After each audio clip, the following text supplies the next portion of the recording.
Very wet. We were watching. There was a tornado warning earlier this evening for Gilmer and Fannin County, and as you can see, they have not scaled back any of our counties that are in this tornado watch. And if you are in the tornado watch, you need to be vigilant at least until 5 a.m. I say 5 a.m. because if we get a lot of rainfall in the next few hours, if we have that high wind gust, that could cause some trees to come down. So make sure that you are weather aware until that time period. Here's a look at our severe weather outlook. Once again, they have scaled it back just a little bit. We are still in that level 4, and those strong storms are on the way. Once again, just the beginning of the event. So we are still looking to see some really high winds, which could spawn some tornadoes and even some heavy rainfall. What's happening with this system as well, we call it training. What does that mean? That means that the same areas are getting hit with a lot of rainfall over and over and over again, and the system just isn't moving very much. Because of that, as of right now, we're only in a flood watch, and that's for northwest Georgia. Not all of us in a flood watch. Our bigger concern will be that wind advisory that's in effect until 5 a.m. Sunday, and that's for wind gusts up to 30 to 40 miles an hour. And even right now here in Metro Atlanta, we have a 37 mile an hour wind gust. Carrollton has a 38 mile an hour wind gust. And in Carroll County, Melissa just showed you how those trees are coming down. So be prepared for those high winds to continue throughout the next few hours and into your Sunday morning. And our temperatures are still very warm, 73 degrees right now here in Atlanta. As the rainfall arrives, those temperatures will drop, but you need to be prepared that could make some of those storms a little bit more powerful. Here's a look at that 7-day forecast for you. 73 degrees for your Sunday. We're going to hit that early. Overnight, midnight, temperatures will be falling throughout the day on Sunday. Rainfall will start to clear out as we head into your Monday, and temperatures returning to normal by Tuesday and Wednesday. Danielle, thank you. Now we will have around the clock. And as we are saying, we're going to have more coverage for you as we are now covering these storms right now coming into western Georgia. We will have more coverage streaming throughout the nighttime hours tonight, and we'll break into programming on 11Alive if any tornado warnings are issued. Angelina, I know you've got more on that too. Yes, we of course are going to have around the clock weather coverage. As Chris said, our weather impact team will be streaming tonight into Sunday morning as the storms move through. Watch, stay informed, stay safe with 11Alive Plus. It is free to download on your TV. We're going to have your sports once we come back after the break. So Aaron, track how the weather will impact your day. We have a flood watch that's in effect. Extended, continuous coverage of breaking news, live from the scene. Go deeper with in-depth interviews and exclusive reporting. All the local news you need, live or on demand. 11Alive Plus, complete coverage of your local news, weather, and more. When news breaks, watch 11Alive Plus. See the story as it's happening. Be on the scene faster than ever before. Live updates from the team you trust. Stream breaking news on 11Alive Plus. Download free on your TV now. Atlanta, we see you grinding it out every day to keep your family safe, your bills paid, and your community strong. At 11Alive News, we get it, and we're here to help. These are the Atlanta zip codes with the highest car insurance rates. Reporting on real issues. We uncovered millions of dollars in unused rental assistance. Sharing real solutions. After our investigation aired, GDOT took action to make Georgia roads safer. For solutions that make your life better, watch 11Alive News. On Weather Impact Alert Days, stay informed, prepared, and connected with 11Alive and 11Alive Plus. Coverage that alerts you to what's coming and how it will impact you. Watch extended weather coverage with 11Alive and 11Alive Plus. When the big story hits Atlanta, a major water main break has left people with low water flow. It's on 11Alive Plus. Watch the 24/7 stream to see what's going on, live as it happens. Local news when you want it. Weather impact alerts, we got you covered. I want you to be aware of really cold air. From wait what moments to oh no emergencies. Search 11Alive on your Roku, Fire, or Apple TV. Stream free on 11Alive Plus. We love Atlanta. I love the activity, the life, the parks, the nightlife, the people. It's home. That's why we're dedicated to making it the best it can be. Finding solutions that affect us all. Solutions that help us not just survive, but thrive.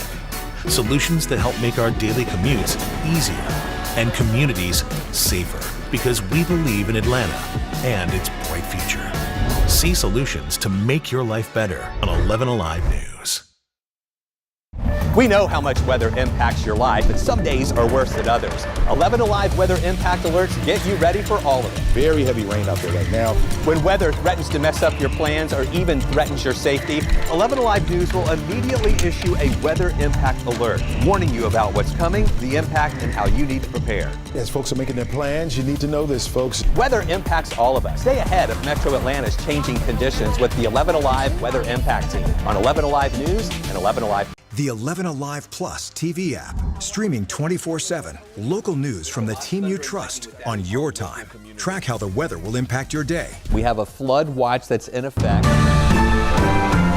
Welcome back, everybody. I'm Reggie Chapman with sports. After an injury-plagued 2024, 2025 spring training has had some moments where you might wonder if some of those injuries from last season are kind of carrying over to this season, including when Austin Riley was removed from Saturday's game after being hit in the hand. The good news, unlike Sean Murphy or Jerkson Profar, he was listed as day-to-day. Now, his return to the game came Saturday as Riley started in the split squad game versus the Twins. It was the same one he broke last year. Riley says Mizuno, the glove company that he is sponsored by, gave him a padded glove this season. Hit a long homer in BP, grounded out in his first AB, doubled in his second one. He went 1 for 3 as the Braves lose by a final of 4-0. Congratulations, meanwhile, are in order for Georgia Tech head coach Danny Hall, as Georgia Tech beat Pitt 11-1 in 7 innings, marking win number 1,427 for this man right here. Danny Hall enters the top 10 in all-time wins in NCAA history. The Jackets look to sweep their series versus Pitt Sunday at 1 p.m. Now, Sunday is also a massive matchup as Atlanta United hosts Inter Miami. It'll be the first time these two have faced off since United upset Miami in the playoffs just this last season. Kickoff is set for 7 p.m. on Sunday. United looks to snap a 2-match scoreless streak. And you saw it right here on 11Alive. Saturday at the Players Championship at TPC Sawgrass in Florida was just all about American J.J. Spahn, who hits some long putts and finds himself at 12 under with a 1-shot lead heading into the final round. The winner of the tournament brings home a cool $4.5 million. And it's a big prize to win, but Saturday, Kirk Cousins was still on the roster past the 4 p.m. deadline to release him, triggers a bonus guarantee of $10 million that he will receive in 2026. The Falcons are holding on to him right now, unless, of course, the right trade offer becomes available. That's it for sports. Thanks for watching. More news after commercial break. We love Atlanta. I love the activity, the life. The parks, the nightlife, the people. It's home. That's why we're dedicated to making it the best it can be. Finding solutions that affect us all. Solutions that help us not just survive, but thrive. Solutions that help make our daily commutes easier and communities safer. Because we believe in Atlanta and its bright future. See solutions to make your life better on 11Alive News. We know how much weather impacts your life, but some days are worse than others. 11Alive weather impact alerts get you ready for all of it. Very heavy rain out there right now. When weather threatens to mess up your plans or even threatens your safety, 11Alive News will immediately issue a weather impact alert, warning you about what's coming, the impact, and how you need to prepare. As folks are making their plans, you need to know this, folks. Weather impacts all of us. Stay ahead of Metro Atlanta's changing conditions with the 11Alive Weather Impact Team on 11Alive News and 11Alive. The 11Alive Plus TV app, streaming 24/7. Local news from the team you trust on your time. Track how the weather will impact your day. We have a flood watch that's in effect. Extended, continuous coverage of breaking news, live from the scene. Go deeper with in-depth interviews and exclusive reporting. All the local news you need, live or on demand. 11Alive Plus, complete coverage of your local news, weather, and more. When news breaks, watch 11Alive Plus. See the story as it's happening. Be on the scene faster than ever before. Live updates from the team you trust. Stream breaking news on 11Alive Plus. Download free on your TV now.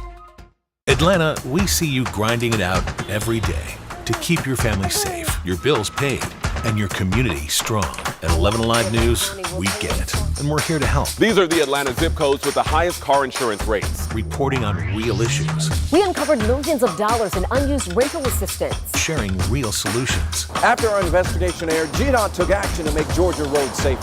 For solutions that make your life better, watch 11Alive News. On Weather Impact Alert Days, stay informed, prepared, and connected with 11Alive and 11Alive Plus. Coverage that alerts you to what's coming and how it will impact you. Watch extended weather coverage with 11Alive and 11Alive Plus. When the big story hits Atlanta, A major water main break has left people with low water flow. it's on 11Alive Plus. Watch the 24/7 stream to see what's going on, live as it happens. Local news when you want it. All right, here is a live look at Melissa Nord. She is headed westbound into Tallapoosa. You can see the heavy rainfall falling all around. A quick look at your radar. Heavy rain on the way into Metro Atlanta. Make sure that you are weather aware overnight, tonight, and into Sunday morning. Our weather team is going to continue streaming after this. We want to make sure that you guys are weather aware. We really do appreciate you guys sticking with us. These guys are going to make sure that you guys are safe. We will keep you informed. Make sure you guys have a great night. Get live, local, breaking news around the clock with the 11Alive Plus app. Watch free on your schedule. Available on Roku, Fire, or Apple TV.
back. We continue our live coverage of these storms that are moving through, streaming right now on 11Alive Plus, as these strong storms are in West Georgia right now, and that is where we have a severe thunderstorm warning in effect, and it is in effect for multiple counties. As of right now, we do not have any tornado warnings that are in effect. The latest warning that we have, and really the only warning that we have, is this severe thunderstorm warning. An update from this from earlier is they have taken out Heard County and Coweta County from this warning. Now the southern part of this is Carroll County into South Fulton, Douglas County, also parts of Haralson County, Polk County, Floyd County, Bartow County, Paulding County, also into West Cobb County. This is where we have the severe thunderstorm warning. I want to put the expiration time on here so you can see when it is going to expire. But this is where we have the heavy rain moving through. This is going to expire at midnight. This storm has heavy rain, a lot of lightning, strong winds with it. This storm also has had a history of prompting tornado warnings and even some wind damage back in Alabama. As of right now, though, the Weather Service is just monitoring this for any potential rotation that could develop with it. We'll take the lightning data off, and there are a couple of spots that we're watching. This here, a lot of times what you see in one of these little things right here down at the bottom could be some rotation developing. We'll keep an eye on this. Nothing really tight that we're seeing right now that would trigger a tornado warning as this moves through, but still very heavy rain and strong winds with that. We'll take you back here so you can see these areas that we're watching in Alabama. There is, we have numerous severe thunderstorm warnings. Again, these are coming up to the Georgia line. So Heard County and Troup County, we have to watch this. Also watching this is a tornado warning between Eclectic, Alabama and Alexander City. That rotation there could be approaching the West Georgia line in just a little bit. So even though we're at 11:30, getting closer to the midnight hour, we have lost some of the afternoon heating, but these storms are still strong. We don't have any tornado warnings here in West Georgia. We have severe thunderstorm warnings, but we still are not out of the woods. We could have some tornado warnings that develop there. Now, speaking of West Georgia, I want to get you there right now to meteorologist Melissa Nord. She is in our 11Alive weather impact tracker right now in West Georgia. You can see all of the heavy rain coming down. Melissa, I know that when we were in our newscast, you guys punched through the most intense part of that storm. What was it like? Oh my gosh, Chris, it was so intense. I will tell you, it's very intense. We punched through it about maybe 6 to 8 miles just outside of the state line, and it was blinding sheets of rain, much worse than what we're driving through right now. Really strong winds. Everybody had their hazard lights on. Even an 18-wheeler was pulling over to the side because it was just too much to deal with. And in addition to that, we actually had hail as we were punching the core. We had hail. It wasn't that large of hail. It was probably pea to, I would say maybe penny size at the most, but there was so much of it coming down with the strong winds, with the heavy rain, that it was almost too much to handle. But now at this point, we've kind of turned around. We're actually in Alabama because it took us that long to turn around, and we're about to cross back over the state line into Georgia. So we're gonna not try to punch through the core again, but watch and see as that storm is moving through, that severe thunderstorm. It looks like on the left side, hold on a second. Look, we've got our front dash camera, but also, let me see if I can get it to our roof camera here. Oh, nope, that's the wrong one. That's the back one. That's me. We've got a car that's spun out. Let me see. That's our front dash cam. It's hard for me to see with the, that's the tire. There we go. There's the roof camera. Let me turn it over. See if we can get them on camera. It's very hard to see.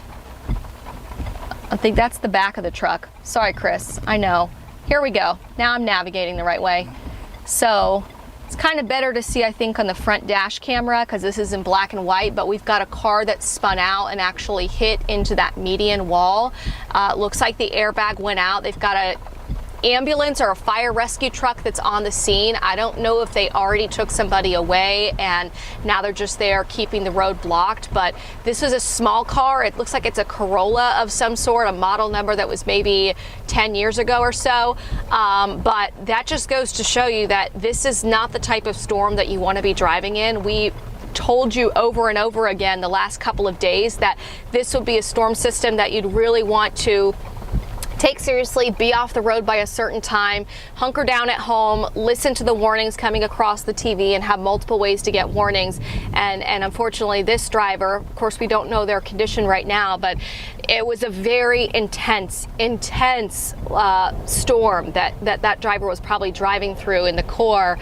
And it looks like they might have hydroplaned, spun out. I mean, there was a lot of water coming down in a short amount of time. So they also could have just hydroplaned and kind of spun out there.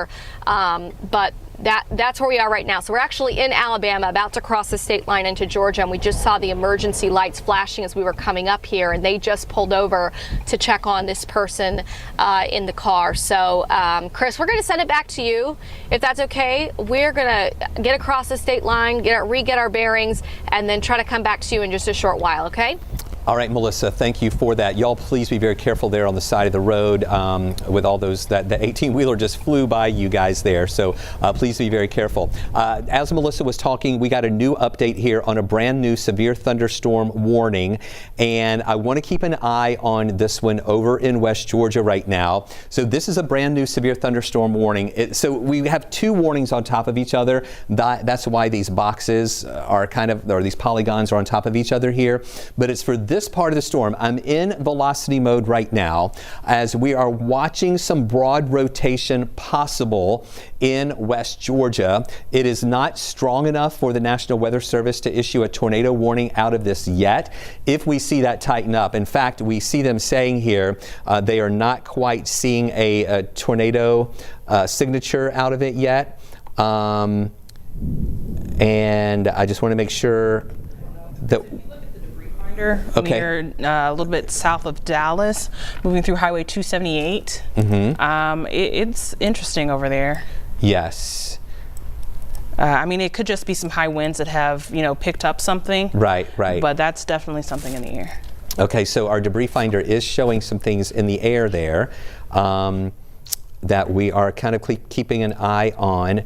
There, you're looking at this same part here in Dallas and 278. That's what I'm seeing too. Also, our executive producer Bill said we can go on air right now. So if you want to. So yes, let's go. We're going to go ahead and break in on air as well. Y'all let me know when we're ready to go on air. I just want to make sure that we are just keeping a close eye on that, and I'd like to get on. And where was Melissa again? She's already across the state line. She crossed the Alabama line, but they're coming back into Georgia. She should be careful coming across I-20 there. Yes. So, okay, guys, on streaming right now, when you're watching us here on streaming, you're not only watching us give you information on television, but we are also dissecting information and being meteorologists here and watching this all come through. So we're going to break into programming here as we look at this severe thunderstorm warning. We may not stay on forever there, but we want to be there just in case they elevate this to a tornado warning. Let me know when y'all are ready.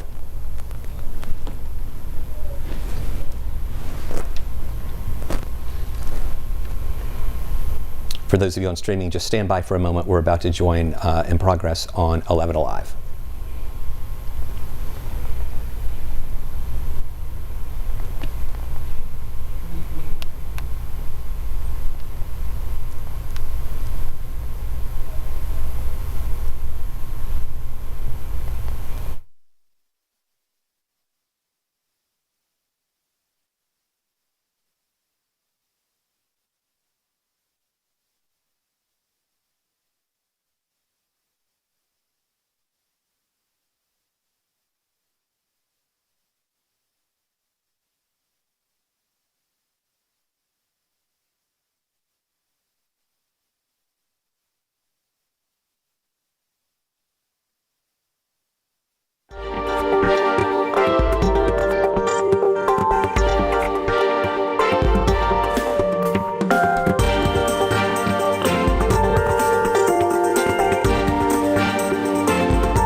Chief Meteorologist Chris Holcomb from the 11Alive Weather Impact Team. Sorry to interrupt Saturday Night Live. We have some important weather information to pass along. Saturday Night Live is a rerun tonight. If you are wanting to see it, it is you'll be able to find it on Peacock or on demand. You can find the episode. Again, this is a rerun tonight. You're not missing a first run show here on Saturday Night Live. We need to break in because these storms over in West Georgia right now are intense, and as of right now, they are prompting severe thunderstorm warnings. But the last warning that they just issued here for this area, I'm going to zoom in a little bit tighter, and I want to show you the polygon that we're talking about right here. It is this polygon here along I-20, so you can see that it includes parts of Douglas County, eastern parts of Carroll County, into areas of Paulding County, up into parts of Cherokee County as well, or actually Cobb County here, sorry about that, and into South Cobb, West Cobb, over towards Smyrna.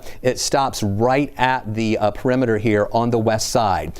This is a severe thunderstorm warning with damaging wind possible and heavy rain, but the National Weather Service is also saying that there is a tornado possible. We do not have a strong enough signature in this right now for the National Weather Service to issue a tornado warning. However, we are seeing features here on our Doppler radar that are looking, okay, they just did it. Glad we're on the air now. They just issued this tornado warning now. That red polygon that just showed up right here near Dallas, all right? So this is the potential rotation right here. And I know we're showing red on top of red, so it's kind of hard to see. I'll be able to point out that polygon a little bit better here. But this is what we're watching right now near Dallas, where we have some rotation in Paulding County that is moving up toward the north and east toward the Kennesaw area. And this tornado warning is for parts of Cherokee County, Cobb and Paulding County until 12:15. The reason we wanted to go on air, and I'm glad we did, we got on air before this warning was issued, is because meteorologist Danielle Moss and I were seeing some really interesting features, not only on our reflectivity and our velocity, but also on the debris finder. And Danielle, is it saying radar indicated, or is there any kind of confirmation there? Danielle's here. We just got on right as this was issued, but we were seeing it says radar indicated rotation. Radar indicated rotation. So this is not a confirmed tornado. However, we on our debris finder were watching some areas here that could be some lofted debris. Again, maybe not from a tornado. It could be lofted debris that was from strong winds with this line moving through.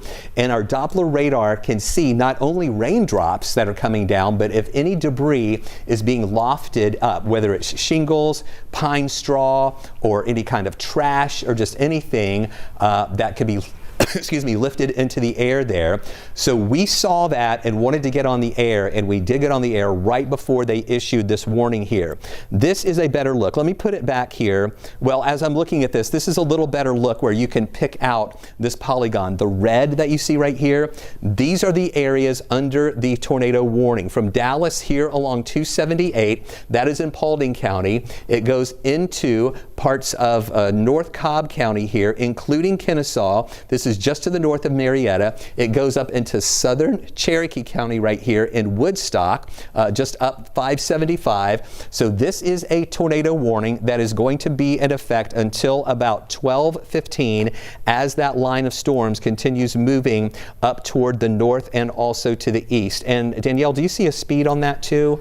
Yes. The last ones were moving around 55 miles an hour. 45. So this was at Northeast 45. at 45. Northeast at 45. So I have some cities. Oh, you're doing storm track. Well, let's see. Go ahead. Let's go to Danielle and let her track this for you. I want to make sure that she's got the settings right over there. Yes. So this, when we call out your town, your city, your location, make sure that you are in your safe place at this time. This is for Cherokee, Paulding, and Cobb counties. So if you're in Lost Mountain, this storm is going to be at your doorstep at 12:19. Davis Crossroads, Mars Hill, Kennesaw at 12:41. Here's the thing. What you're seeing on your screen screen right here, the pink is normal. But when we are starting to see some of this yellow and some of this green break in, that means that there could be debris in the air. So get away from those windows. Even if it's not a tornado, we could be talking about tree limbs. So make sure you're away from your windows at this time. Woodstock at 1:03 a.m. That's going to be taking a little bit longer to get to you all, but this is a fair heads up that you should be in your safe place at this time. Holly Springs at 1:16, Canton at 1:27, and Alpharetta at 1:34. So at this time, make sure that you are in your safe place. Make sure you're away from your windows. Make sure that you're in your basement. Make sure that you have something to protect your head and that you and your family are in one location. Chris, that's the latest storm track that I have on it right now. I'll let you talk a little bit more and I'll do another storm track in another few minutes. All right, Danielle, thank you for that update here. And for our directors, I would like to hopefully go to Melissa in just a little bit. She is in our storm tracker vehicle in West Georgia. But when we go to Melissa, we need to keep radar in a box. If we could do a 2-box there with Melissa in one and radar in the other, because I need to keep radar up on screen at all times here during this warning. So I'm going to try to go to Melissa in just a little bit. Y'all let me know when we are ready to do that as she is out in West Georgia in our weather impact tracker. So here again is that tornado warning that is in effect. Another look at these counties that are involved. Now, it doesn't include all of Paulding County. So you're looking at this red polygon right here. Maybe your phone just went off alerting you. If you and your phone are inside that polygon and you have your wireless emergency alerts activated on that phone, then you would get those alerts there if you're inside that polygon. So not everybody in Paulding County got that alert if you're outside of that polygon. It's just in this area here around Dallas, moving into parts of North Cobb County. Also, the far southern parts of Cherokee County is where we have this tornado warning in effect until 12:15 tonight. We have been seeing some interesting signatures on radar. The National Weather Service is now seeing that too, as we're watching this storm that is moving quickly to the north and also to the east. Not as much of a well-defined signature out of this right now. In fact, we're seeing the actual red and green here actually displaced a little bit from that polygon, but really near Dallas. We're also watching this part right here where the red kind of changes into a darker red, brighter red, and dark red. Again, really strong winds with this as this is moving up toward the north and east at about 45 miles an hour. So in Dallas right now, hopefully you are already in your storm safe position in your house. That means get to the lowest floor of your home. I know that it is bedtime.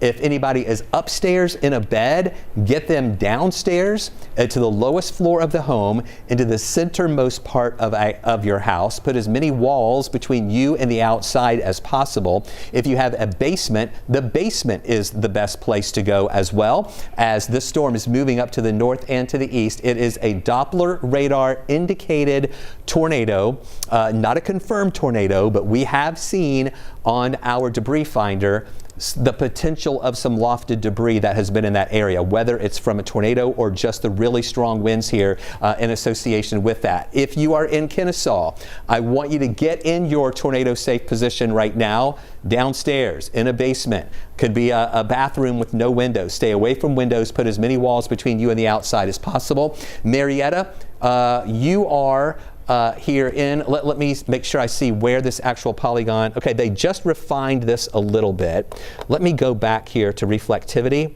so we can get a better look at that warning. They just kind of shrunk it just a little bit. Still, go ahead, Danielle. What? Winds on it as well to 55 miles an hour. All right, winds are now increased to moving at 55 miles an hour? Yes. The movement is at 55 miles an hour, and still the strong winds with it could be 60 to 70 mile plus hour winds. Also, the shear tracker is very interesting. Okay, let's look at that shear tracker too. This is one of our tools also. Oh, yeah. It looks like the Ackworth area. My mom lives in this area. So yes. Right in Ackworth, this storm is coming towards you guys there. Okay, so Here is we don't use this a lot because a lot of times it doesn't show the features that well. This is showing the storm rotation, and this is where we have that warning that is in effect here. These areas where we could see potential rotation here around Dallas. A couple of spots here north of Hiram along 176 and ahead of that. So this from Dallas is moving up in this direction. So if you're in Kennesaw, if you're in Marietta, and even up toward Woodstock, Danielle mentioned the Ackworth area. I want you guys to be in your tornado safe position as we are seeing some of that shear there. This is our shear tracks. Okay, so this kind of gives us a historical look at these areas that we've been watching with any potential rotation, even going back into Polk County. This is the one that we were watching with some of that rotation that was interesting here around Villa Rica.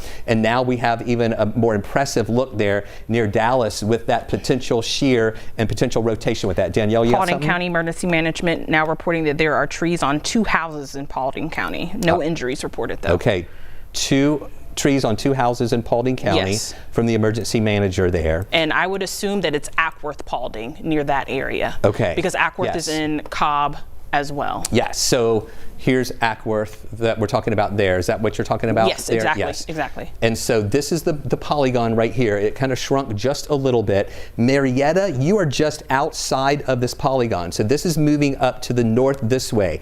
Ackworth, be prepared. This is going to be coming just south of you. Woodstock, get ready as this is moving into your direction. Again, Marietta, you should be okay, but you will be near that rotation as this moves up into this direction here along that polygon. Marietta, even though you are not in the tornado warning, you are in a severe thunderstorm warning. Is Melissa ready? Can we get to her? Right now, you can see her shot right here. They are in West Georgia along I-20. Melissa, you guys look to be just south. You actually are pretty well south there on I-20 of that potential rotation, but I know you have been seeing some major rain, major lightning, and strong winds there from our 11Alive weather impact tracker. What's it looking like?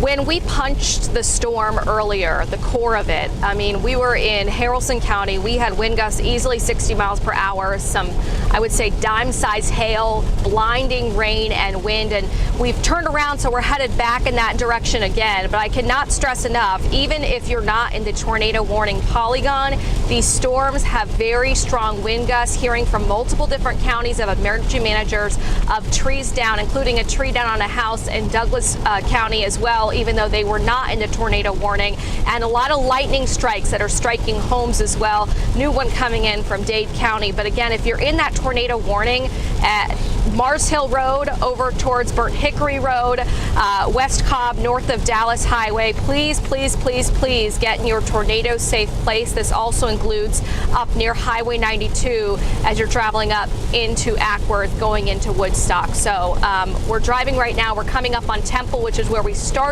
about an hour ago. Very intense storm as it passed us, but now, of course, that little rotation has tightened up, spawning this tornado warning, Chris. So we're going to see, we might head to Dallas where we're getting those reports of trees down on houses and see what the damage looks like there. All right, Melissa, hang with me there just for a second before you go. You guys are on I-20 right now, and you have been in the spot where it has been the most intense with those severe thunderstorm warnings that are in effect. Now we have that tornado warning there that does include Paulding County and also into Cobb County. We were seeing people flying past you guys just a little while ago on the roads. Are you seeing ponding on the roads there? People can potentially hydroplane. Really, they need to slow down. Oh, yeah. And when we were off the news in that streaming newscast, I showed you that one small car that had spun out just across the state line into the median, the barrier in the middle of the highway. A lot of people have been going very slow. Some have been using their hazards. When we were punching the core of the storm earlier, there were even people pulling over underneath the overpass, which is never a safe place to be during a tornado. Not that there was a tornado warning at the time, but most people are smart about it, but some people are flying down the road, and it is not a good idea right now, regardless of what part of North Georgia you're in. If you're getting that heavy rainfall, it makes driving very treacherous. So we are going very slow, very safe right now on the highway, traveling east. We just passed Temple and going to see if what things look like up in Paulding County, I think, is where we're going to head now. Okay, Melissa, and I know that, of course, we've got you're a meteorologist there in our weather impact tracker. We know that you are being careful. You've got radar right there that you're watching. And please be careful out there. And JoJo is the driver. Melissa is not driving. JoJo is driving her right now. And they're being careful. They're going slower than the cars that are passing them. So please be careful. Let's come back here. I want to get you updated now. Again, still on this tornado warning. This is the red polygon that you see right here on the map that goes from Paulding County. Now, there are a lot of overlapping severe thunderstorms within this too. I know you see a lot of yellow lines and red lines, but we're concentrating on this. That's the polygon right here where we have that tornado warning in effect with that rotation coming out of Paulding County, moving into areas of North Cobb County that could make it into the southern parts of Cherokee County going toward the Kennesaw area.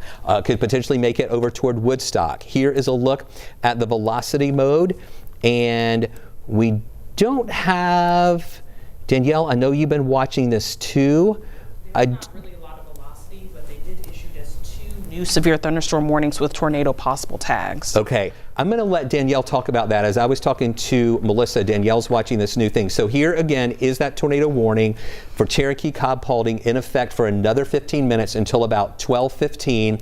Danielle's got 2 new severe thunderstorm warnings issued, and Danielle just mentioned that they have the tornado possible tag to them. Danielle? Right, exactly. So what you need to do at this time is make sure that you're paying close attention, because it does get a little bit confusing. There are severe thunderstorm warnings and there is a tornado warning. The tornado warning goes until 12:15 if you are in Cherokee, Cobb, and Paulding. Now, that doesn't mean relax yourself, because even at 12:30, this severe thunderstorm warning is probably going to replace this tornado warning, because the severe thunderstorm warning has a tornado possible tag. So if you are near Kellogg Creek, Red Top Mountain State Park, Woodstock, also Kennesaw, Lake Arrowwood, Oak Grove, Kennesaw State University, Holly Springs, Ackworth, Emerson, Little River Landing, George Washington Carver State Park, Jasper, White, all of you all in that area, you are now under a severe thunderstorm warning with a tornado possible. Most of this is in Paulding County. They just canceled the tornado warning.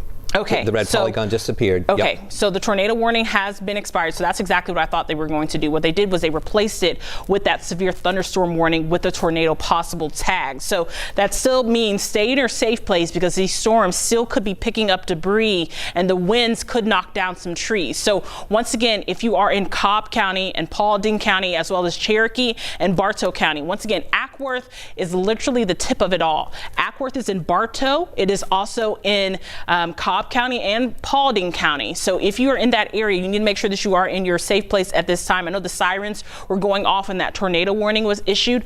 Things have probably calmed down as far as what you're hearing outside, but the threat is not over just yet. So this is all new information. They just canceled that tornado warning. There are 2 new severe thunderstorm warnings with tornado possible tags to them. So both of those storms could spawn a tornado. As of right now, we're not seeing anything that shows any debris in that area. But even for Melissa, I know she can hear us out there. Melissa, you should definitely be careful, because you're going to be traveling into the storm at this point and into exactly where we're keeping our eye on, because she's coming in from I-20 headed towards Dallas and towards the Ackworth area. So make sure that you are very cognizant of what's happening. I know a lot of people have prom tonight. There's a lot of Cobb County schools that have prom.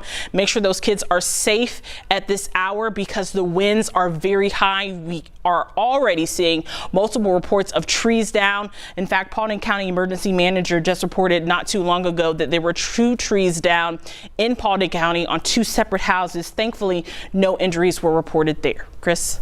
Okay, Danielle, thank you for that, summing up those warnings that we have. I'm going to show you something right here. I'm going to take reflectivity off, because I know that it's hard to see these polygons with all the radar data on there. I'm going to put it back on here in just a minute. But as Danielle was explaining that, see how we have multiple severe thunderstorm warnings here that are in effect, all of these polygons that we see. And within these storms, we have that very heavy rain and all of that potential for any rotation to be developing there in West Georgia. Now, even though that tornado warning has been has expired or has been canceled, I'm not comfortable going back to on air quite yet. I want to hold on a little bit longer. Now, a reminder, if you're mad about Saturday Night Live, it is a rerun tonight. It's not a first run Saturday Night Live tonight. If you want to see it, I'm sure you can find it on demand or on Peacock. But this is just important information that we need to get out with these storms. This is what we have been talking about all week, with a severe weather threat coming in late Saturday night, overnight into Sunday. And it's these overnight storms and late night storms that are so scary to people as they're at home. Hopefully they're at home, they're trying to sleep, they may be disconnected from, whether it's television or if they're watching basketball or something, they may not know these storms are going on. So we want to give you a way of finding out here during these overnight hours. And Danielle, looks like a flash flood warning just showed up here too. Yes, they just issued a flash flood warning, and our Birmingham office just issued a tornado warning for Randolph County. Okay. So part of this is, let me take the sweeping radar off again so you can see the latest that we have. The green polygon that you see right here in Carroll County, moving up into Paulding County, far west Cobb, Paulding, actually up into Bartow County and into areas of Polk County. The green polygon is a flash flood warning as we have some heavy rain that's been moving through, and now a new tornado warning. We're going to stay on the air over here in Randolph County, Alabama. Now, I know you're saying, why are they staying on the air for a storm over in Alabama? Cleburne County, Alabama, here in Randolph County, Alabama, that is part of our counties that we're responsible for weather. Our television signal does not just stop at the state line. It still goes over into Alabama, and we are responsible for giving Cleburne and Randolph County weather information when tornado warnings are issued. So I'm glad we're stayed on the air. And we're going to stay on the air also for this warning that is in effect for Cleburne County in Alabama. This extends down into, in fact, let me put the counties on here so you can see what we're talking about. It is Chambers County and also Randolph County in Alabama. Again, Randolph is the one that we're responsible for. As we see this rotation that is coming out of Alabama, and coming out of Chambers County, moving into this area of, so we can kind of see that a little bit better here. It is this rotation that we see. This is pretty tight rotation right there at New Site, that's in Chambers County, Alabama. This is about, to push into Randolph County. So here's Milltown, here's Roanoke, there's the Georgia state line right here. So this is the rotation that we're watching right now back into Alabama that's going to keep moving up toward the north and east into parts of Randolph County, Alabama. And if that holds together, it would then cross over the line into Heard County, possibly. Heard County, you're not in a tornado warning right now, but it is possible that if this rotation, that little speck you see right there between the red and the green, if that holds together, that it could trigger. Not only we've got this warning here in Randolph County, it could trigger a warning for Heard County or maybe into the southern parts of Carroll County. Now, Danielle already broke down for you what we had going on with those multiple severe thunderstorm warnings along I-20 and to the north here of these warnings that are going on, severe thunderstorm warnings for Carroll, Haralson, Paulding, and Polk. One of those, this one is in effect until 12:30. Actually, both of these are in effect until 12:30. This one for Bartow, Cherokee, Cobb, and Pickens. This one for Carroll, Haralson, Paulding, and Polk. Those are in effect until 12:30. So we've got another 22 minutes or so for those warnings to be in effect. So we're not seeing anything really alarming there with any additional rotation. I know Danielle's keeping an eye on that too in those severe thunderstorm warnings. The main bit of rotation that we have is with this warning just over the state line into Alabama, and that's what has triggered this tornado warning for Randolph County. So we still have that we're seeing here. I want to look, Danielle, I don't know if you've been checking our debris tracker. Yes, I have. That's what I was just looking at, still with this Cobb County storm, just because it still has that tornado possible tag on it. Yes. Go over to Danielle, if y'all will, here so she can show y'all what we're talking about. As of right now, I'm not seeing any indication that there's any major debris finding. finding, we call this our debris finder. So what we look at is we like to see where that purple is disturbed. Right now, what I'm seeing is more of just kind of winds, high winds right now that's being picked up on our radar, but I'm not seeing an actual indicator of possible debris, which is good news. That means that the winds aren't picking up anything and throwing them into the air aloft. As of right now, it looks like the winds are very high, obviously, but we're not seeing anything that could pick up any kind of debris.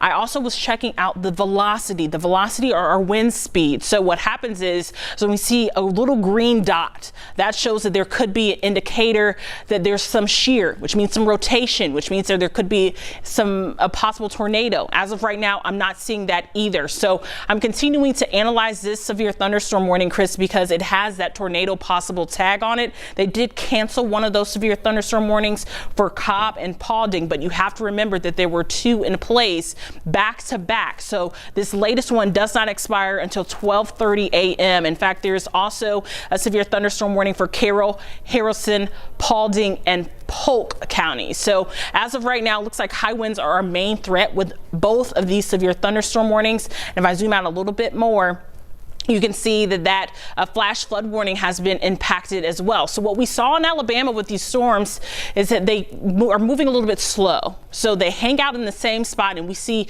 training. So that means that the rainfall continues to fall over and over and over again. Melissa showed you a live look at a car that had spun out because there could be some heavy pockets of rain on the roadways. Take it easy. We're looking at trees down. We've heard multiple reports of trees down, and that's in front of this storm as it arrives. So definitely looking at multiple storm impacts as of right now. But Chris, I'm not seeing any rotation or any indication of any rotation in this area right now. I want to take you back over into Alabama, where we do have that tornado warning that is in effect for parts of Randolph County, Alabama. I want to give you perspective of what we're talking about. This is Atlanta right here. Danielle was just showing you all of these warnings up here, west and just northwest of the city. Here is that tornado warning crossing over the state line, moving into Randolph County. And what I want to show you here, Danielle was just talking about the velocity mode, where, let me take the lightning off, where you can see here that area of rotation that we're watching not looking as impressive as it did a little bit earlier. So we've got a little bit of red and green right there near Wadley. That's going to be moving up into this direction. So Roanoke, Milltown, that's pretty much to the north of you. We'll see if that holds together as it continues moving up toward the north and east. But I also want to show you our debris finder. When I was looking at that just a couple of moments ago, we were seeing that potential. Okay, so there may be a little bit of debris here. We were seeing earlier some debris down here near Daviston. So again, when we're looking at this, we try to match that up where those colors are changing there near that velocity, where we were seeing some of that differences between the wind directions there. So again, this isn't a confirmation of a tornado, but we do see at least some lofted debris with that, whether it's from high winds or whether it is from that potential rotation there. We have this heavy rain that is moving through north of Atlanta and also west of Atlanta. We expect more of this coming out of Alabama. So this is the main event that we have been talking about all week long with these storms. Late Saturday night, overnight into Sunday morning in Atlanta. We are getting some of the rain coming into Atlanta now. We have some pockets of moderate rain moving through. Also, that heavier rain that is out to the west. We have a couple of videos that we want to show you. Our own Cheryl Preheim, south of the city, sent us some video of lightning that a friend sent to her, that they took this. Just look at all of that lightning here that was down in the Fayette County area just a little bit earlier, just really lighting up the sky, and almost continuous lightning coming through with that too. We also have some video of a tree down up in the Kennesaw area. So that's the lightning video here from Cheryl. If you'll have that tree down video from Kennesaw, or this is a picture here of a tree that has come down. This is from Cheryl Morris that damaged a fence there, it looks like. So we also have sporadic reports of power outages in some spots too, not only from the winds in association with these storms, but also the wind ahead of the storms that have been whipping up. I know Danielle was telling you earlier, and we were telling you last night, about the wind advisory in effect. Again, those are the strong winds outside of the storms, even before the storms moving through. And now as the storms move through, we can see those winds that are up to 50, 60, 70 plus miles an hour too. Take a look at our airport camera right now, if y'all have that ready, or I don't know if y'all want me to put it up here, where we have a lot of heavy rain, thunder, and lightning coming down. Is that what y'all, I can put it up here on my monitor, where you can see here the clouds that we have, the runways are wet, the camera is shaking from the wind, and this isn't even the hardest part of the storm. This is just really the lighter to moderate rain that's coming in before the really heavy rain that comes in. I want to see if we have any delays right now. No delays out of Hartsfield right now. I do expect we could see some developing as we continue to go through the rest of the nighttime hours. While we're here, I want to check out some other tower cams that we have. This is Rome. You know, Rome's been getting hit hard for a while with the heavy rain. You see the wind blowing the flags there as well, and a lot of heavy rain that's coming through those spots. Let me see if we have on. Let's see. Okay, this is Blue Ridge, and let's see here, 62. Okay, I don't have 62 on mine. I don't know if y'all can pop up, and you can pop it up full screen if you want to. A lot of the rain there coming down from our Midtown camera.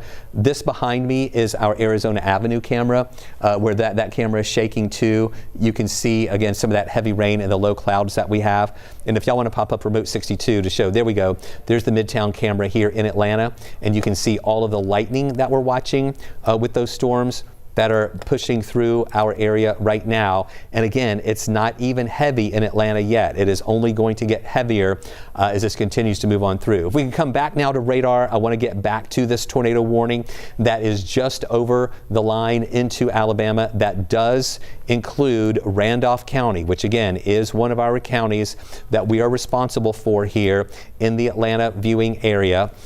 With that storm, let's see here. It looks like that rotation. Let's go back to velocity. They just updated that tornado warning as well. All right, what does it say there, Danielle? The new warning. I'm still pulling up the data. Everything's coming in all at one time. Yes, it is. They canceled one of those severe thunderstorm warnings in Cobb County, but the secondary one is still in effect, and there is a little bit of rotation there as well. But right now, the Randolph County storm is most important. And so with that, I'm not seeing the same rotation that I saw a little bit earlier.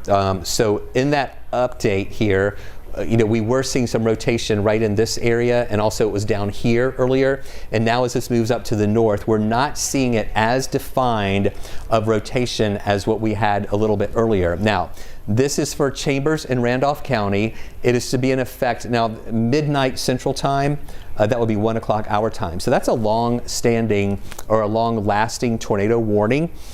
We'll see if it actually lasts that long. There may be just a little bit right here that I'm going to keep watching to see if that kind of tightens up just a little bit more or looks a little more impressive. But the Weather Service there is holding on to that warning that is over in, again, crossing the line. This would be just to the south of Wedowee.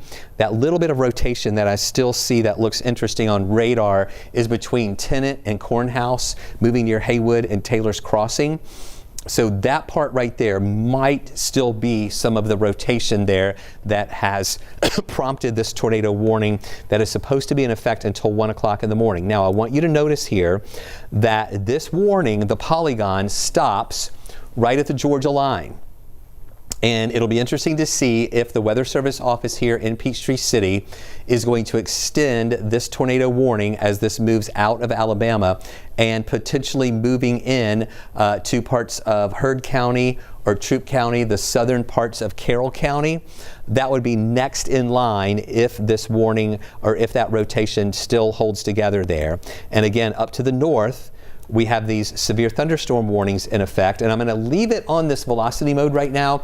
Danielle is keeping an eye on any rotation that we could see develop within that. We don't see anything right now, but I want to show you this. The yellow polygon you see right here in West Georgia is a severe thunderstorm warning, and the National Weather Service, when they issued that warning, is saying tornado possible. We don't see a signature strong enough to trigger a tornado warning, but it's a severe thunderstorm warning with a tornado possible that could develop at any time, but we don't see any of that rotation now. We'll keep an eye on this near Cedartown to see if that holds together or not, but this warning does include Carroll County, Haralson County, Polk County, going up into Bartow County, southern Floyd, as well as Paulding County, and just a little bit of Douglas County right there is one severe thunderstorm warning.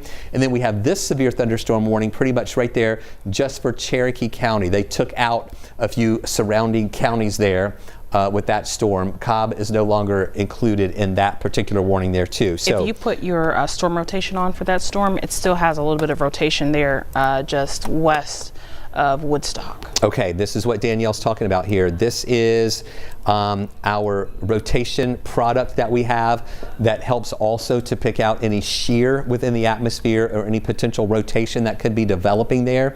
And again, even though this is not a tornado warning, it's a severe thunderstorm warning, we are watching here some areas of potential rotation pretty much just to the west of 575. So again, this isn't strong enough to actually prompt a tornado warning, but this just goes to show us that there is some rotation out there, whether or not it is elevated or whether or not it's just weak or broad. It could be broad versus a really tight area of rotation. So we're going to keep watching this here as that moves up and crosses over 575. So up in Canton, be aware that that's pushing into your area where, again, we could have a little bit of brief rotation, not enough to prompt a warning with that. And then also, I'm not seeing any other spots here. Let's go back to that in Randolph County.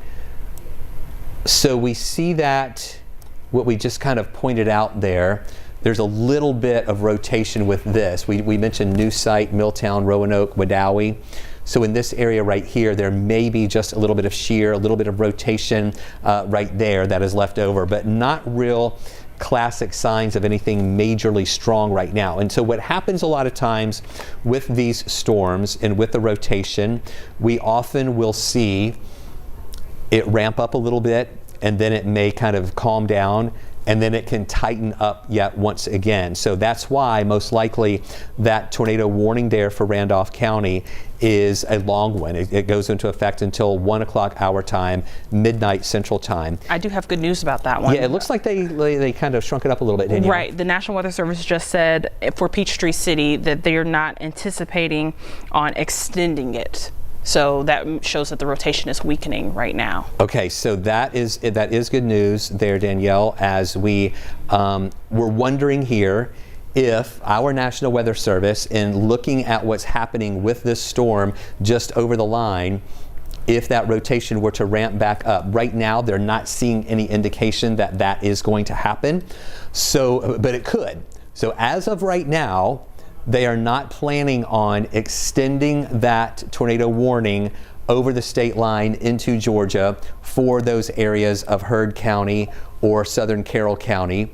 But again, as I mentioned, a lot of times that rotation can start tightening up a little bit more, and that might make them want to issue a new warning there. So I have more good news as well. Yes, go for it, They Danielle. have trimmed out some of the counties for our tornado watch. Can we see Danielle over at the map so she can kind of point out what she's talking about So there? I have kind of cleaned it up just a little bit. The big boxes that you're seeing, those are severe thunderstorm warnings, but here's the yellow. The yellow is your tornado watch. The good news is if you are in northwest Georgia, a very slim area, you are now cleared from that tornado watch. They just cleared you all out of there. Here in Metro Atlanta, we are not out of the clear just yet. As you can see, we have several severe thunderstorm warnings and tornado warnings in effect because the winds are so high. We're also starting to see more damage reports coming in from the winds that came in ahead of the front, and some of them that were happening during the storms that were developing. So we put on a velocity really quickly and take a look into North Georgia near Kennesaw right now. We still have 2 severe thunderstorm warnings, one of them for Carroll, Haralson, Paulding, and Polk counties, and the other one for Cherokee. The one for Cherokee is the only one that has the tornado possible tag on it, and because of that, we've been keeping our eye on the possible rotation in that storm. You can see it's very little. There's a little bit near Canton and Holly Springs. This is right near 575, and it looks like it's headed eastward, not northward, but still, if you're in Buffington, Avery, heads up, this storm is headed your way. You're probably already hearing the heavy rainfall. You're definitely hearing the thunder, and you might even be seeing the lightning there. So just as a heads up, we're keeping our eye on all of the storms, and there's still that tornado warning that's happening in Alabama. But as far as those Cobb County storms are concerned, Chris, I'm thinking that things are settling down just a little bit. We might be a good chance to check in with Melissa if we can. Yeah, if Melissa's ready, I would like to go to her while y'all are coming back to me. Okay, okay, we'll get back to Melissa there in just a little bit. That's fine. I also want to check here what we have going on. Y'all can come back to me. I'm just over here on the side trying to get this latest information. They just helped me confirm here. I'm not on the Birmingham. I have to get over to the Birmingham. I think they just canceled that warning there in Birmingham. I just saw that red polygon disappear. Yes, Danielle they is did over there just looking at that cancel too. it. Okay, they just canceled it. So that is good news too, that rotation that we were saw kind of falling apart there did fall apart. So even though that warning was supposed to go until midnight Central Time, 1 o'clock our time, they canceled it early. So that is good news. The National Weather Service in Atlanta also indicating to us that they didn't think that they were going to issue a new warning there. There is another warning to watch between Troy and Eufaula, Alabama. So here's LaGrange. The southern part of our viewing area is really from LaGrange down toward Thomaston and then up here toward Butts County. And then that turns into the Macon viewing area right here. So this is another tornado warning that's really between Troy, Alabama and Eufaula and Omaha. This could be moving toward Columbus, but again, that's just to the south of our viewing area. So really that is the only tornado warning that may move into Georgia right now. But even though we saw that last tornado warning get canceled over in Randolph County, we still have these stronger storms that are moving through our area right now and approaching the Atlanta area. So I'm not sure if Bill is in the control room or not. So I'm wondering, I don't see any big time threats right now. We may want to go back to regular programming, and we will continue our coverage on our stream. I'm just going to wait for some confirmation here from Bill back in the control room. Okay, so that's what we're going to do. I'm feeling a little better now. I didn't want to go back to programming earlier because I was concerned about that back in Alabama moving our way. But now I think we're okay to go back to regularly scheduled programming. Wow, did you see that lightning strike there? That was from our tower cam. That was a streak of lightning that came down right here. So we're going to take you back to our regularly scheduled programming, but if you want more information on this weather, we're continuing our stream right now. You can find it on 11Alive Plus. Download on your TV, look for an app. If you have Roku, Fire, or Apple TV, you can download 11Alive Plus on your device. You can watch us on TV there by going to that app. Also, you can watch us on your computer as well at 11alive.com or our 11Alive app as well. That may be on your phone, so you can keep up with what we're doing. So we're going to take you back to our regularly scheduled program right now, and then we will continue our coverage right now streaming 11Alive Plus as well as online at 11alive.com. If any additional warnings are issued, any tornado warnings, we're going to come right back on and interrupt programming for that. Meanwhile, watch our continuing coverage continuing right now on 11Alive Plus.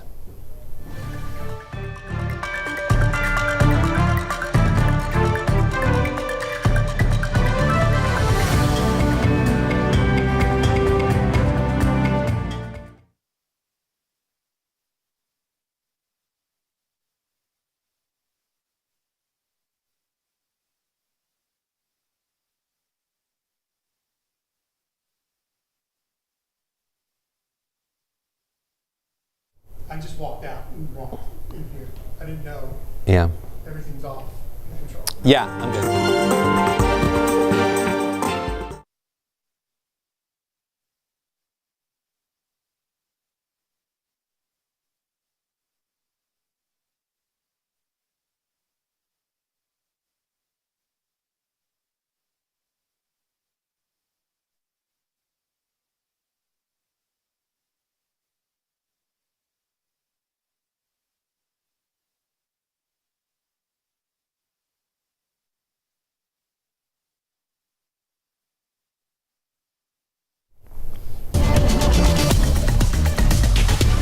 And we are back with you right now, continuing streaming coverage of these storms that are moving through our area over in West Georgia, prompting severe thunderstorm warnings. We just got an indication that the warning for Cherokee County is going to expire here in just a little bit, as well as the one for Bartow, Carroll, Floyd, Haralson, and Polk.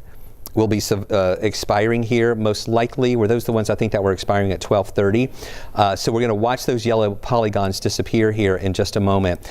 Those are some good signs if they're allowing these to expire on time, and we will wait and see if they issue any additional warnings to the east as these storms continue to move through. What we have been seeing so far are strong storms, strong winds. These storms have been exhibiting some signs of rotation. We've had a couple of tornado warnings here.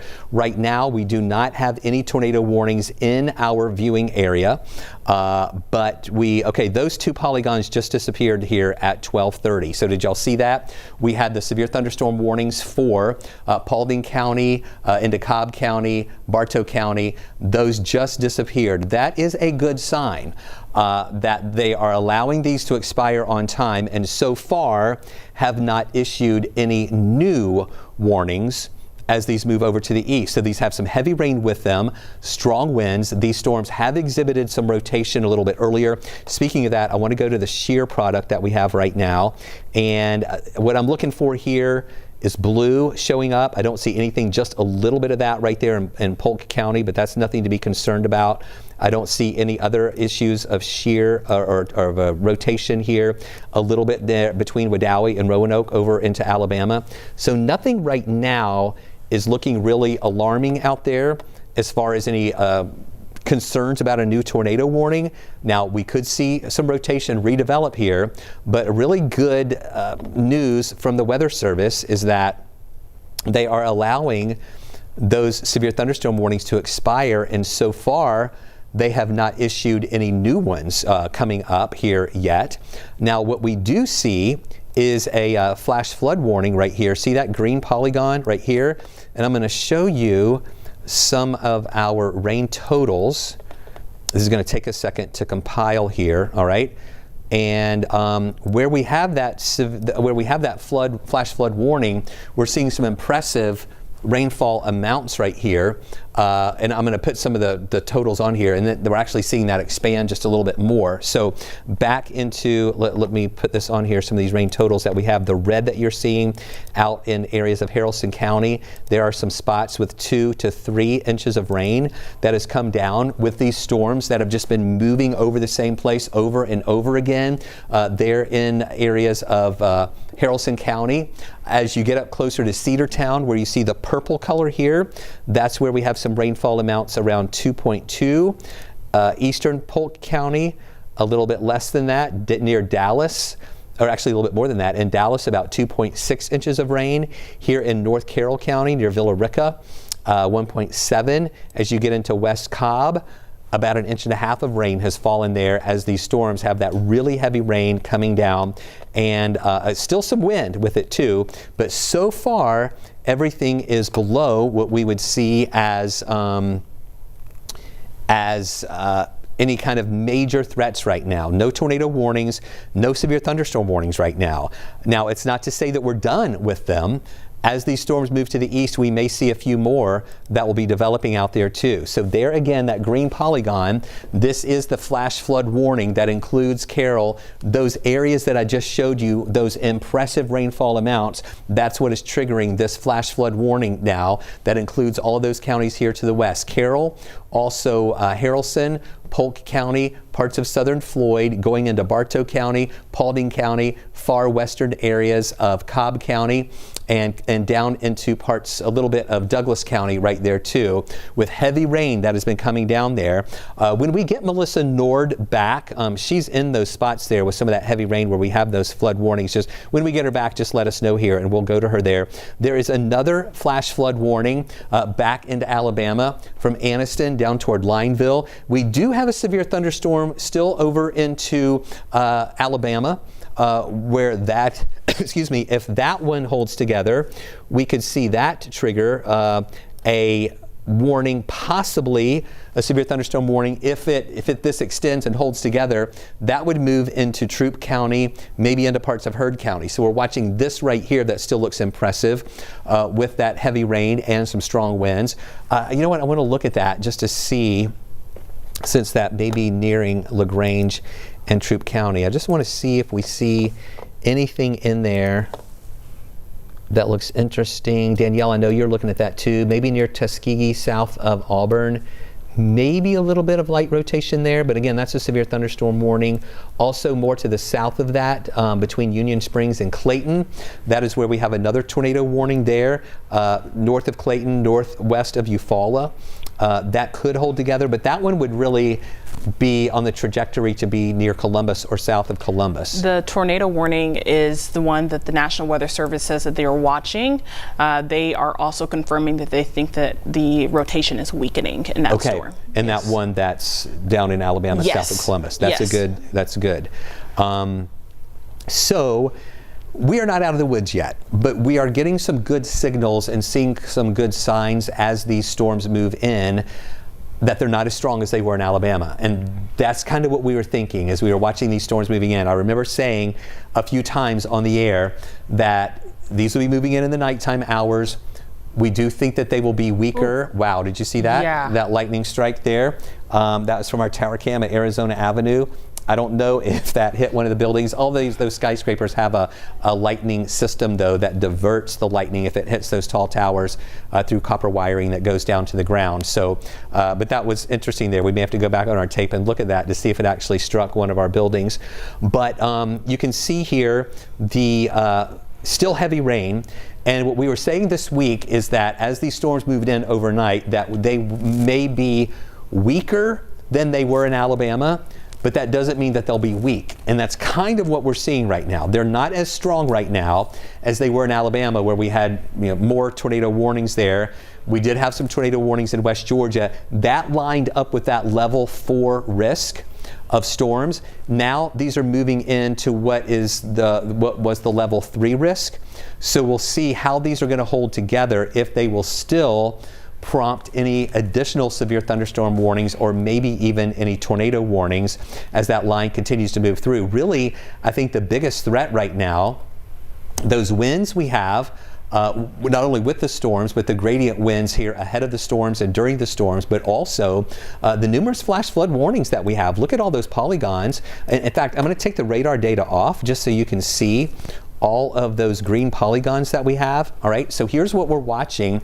All the green polygons you see here are flash flood warnings. We have this one in West Georgia that we told you about a little bit earlier. Also back into Alabama, south of Birmingham. More flash flood warnings up north of Birmingham and toward Huntsville. There's the severe thunderstorm warning not too far off from the Auburn area along I-85. And then that one tornado warning south of 85. That was the one that was closer really between Troy and Eufaula. But as Danielle told us here, the Weather Service there was thinking that that rotation was actually decreasing too, and that most likely won't have to come over into the Georgia line. So the main warnings that we're watching out there right now are flash flood warnings over in parts of West Georgia. We'll put this back here.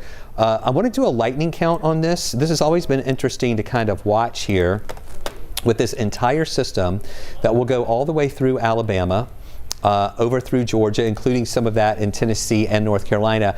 Almost 1,500 lightning strikes in the past 15 minutes. A lot of that in North and West Georgia. The bulk of those numbers are coming from this here, which is down to the south in those spots there of Alabama. I want to show our other product here because that's going out of the radar range. So we have those storms that do extend down into the Gulf Coast here along the Florida Panhandle, where we do have that tornado watch that's still in effect. Here's Panama City right here, 30A right along here going over toward Destin and Fort Walton Beach. Yeah, they're having some storms down there, but it's not crazy in those spots there along the Georgia coast. If you know anybody vacation, or the Florida Panhandle, the coast there, if you know anybody vacationing there. But these storms are the stronger ones here, getting up into Alabama, southeast of Birmingham, or actually Montgomery. Those are the only two real thunderstorm warnings or tornado warnings that we have right now that could cross over the line into Georgia. We'll keep an eye on this part of the storm.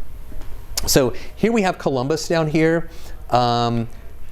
LaGrange is right in this area here. We're keeping an eye on this back in Alabama. If that moves in, that could prompt a severe thunderstorm warning for parts of Troup County and maybe down toward Harris County and Muskogee County possibly.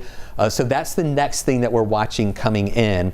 These additional storms looking impressive still, heavy rain, but what I want you to notice here is that a lot of that rain, and Danielle, you may be noticing this too. Look at this.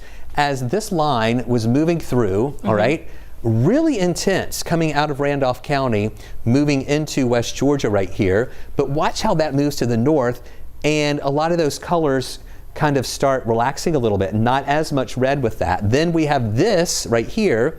That part, you see that coming in, still some red and intense rain with that in parts of Polk County, moving into Bartow County. That's going to be crossing over 75. Yes, that's intense rain and some strong winds, but in looking at the reflectivity from that, it's not impressive as it was earlier. So we are actually seeing signs of weakening as that system continues to move on through. I just took off. Okay, go ahead. What's really interesting about that too is that in Paulding County there, where that line went through earlier, there are more than 22,000 customers without power right now in Paulding County. And overall in the state of Georgia, you're looking at over 80,000 customers without power. Here's a look at there. Cobb County has 6,000 customers without power, and there's about 2 people per household. That's what they consider a customer.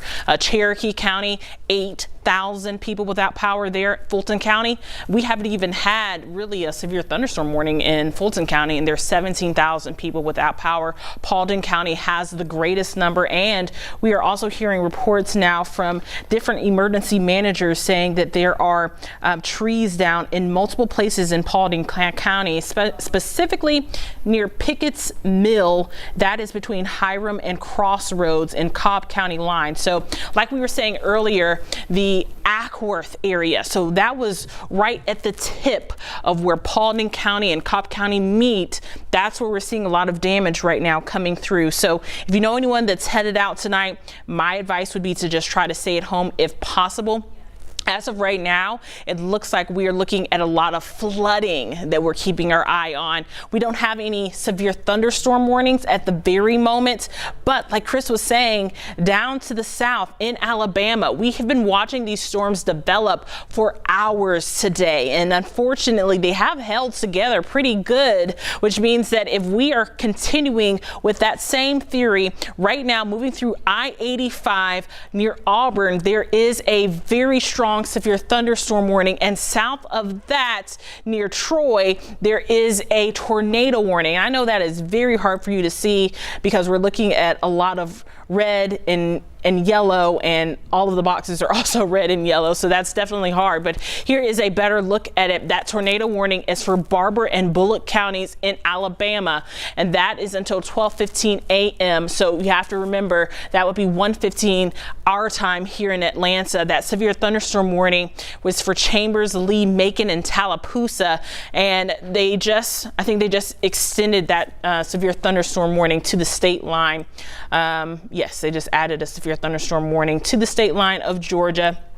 Let's see if it automatically populates. Yes, so Chambers, Lee, and Russell, that goes right to Columbus. So what's happening is we're watching our National Weather Service office in Birmingham. They're making decisions based off of what they are seeing on their radar. Once this storm crosses over the state line, then National Weather Service Peachtree City will take over for this storm. As of right now, Peachtree City is saying we're not seeing a lot of rotation here. The Birmingham Center is saying it's a little bit of rotation, but not enough for it there to be a tornado warning, which is good news there. But still, high winds and heavy rainfall are our main problem. Because we've gotten so much rain and the same places have gotten so much rain, now we're starting to see some of those flash flood warnings. In fact, here's a look at our 24-hour rainfall totals. You can see exactly where that training happens. We call it training when you see rain happening over the same place over and over and over again, and it's starting to bleed over into West Georgia at this hour. Most of the heaviest rainfall staying into Alabama, but man, these storms are still slowly but surely making their way over. So we're definitely going to continue to see a lot of that heavy rainfall. If I zoom out just a little bit, I know that we have a lot of lightning on this screen. You can't really see those flash flood warning boxes, but that's a better view there. A lot of heavy rainfall falling at the very least. So this has become a high wind and a flooding event, and we're starting to see more damage reports coming in from that tornado warning that was issued for Paulding County a little bit earlier. And it looks like Ackworth starting to see a little bit more damage. And you know, overnight tonight, there's going to be a lot of wait, sit and wait. So what happens is once that daylight starts, then they're going to send out emergency crews. A lot of people will start to assess the damage, and we're going to see more photos and pictures as people, you know, really wake up. And we had those pictures earlier. I don't know if we can show them of in Kennesaw where that tree was over that fence, and that's just a small tree. Imagine with those bigger trees. There it is. They're sent in by Cheryl Morris, and it broke that fence there. A lot of times, some of these trees are dead. Those high winds come through. They push those trees over, and that's what you get when you see that. You saw the lightning as well that our own Cheryl Preheim sent in. There's a video of that. This is what we're seeing out in front of the storm. Really like vein-like lightning. And that's another reason why we saw a lot of house fire calls as well ahead of this storm system. So you can see the wind blowing the rain there. This is the kind of thing that you can anticipate if you are watching us from Athens and you're not really seeing a lot of rainfall just yet. Maybe you're in Covington and you're not really seeing a lot of rainfall yet, or Madison. It's coming your way. There's a fair heads up for you that all of this is still coming your way.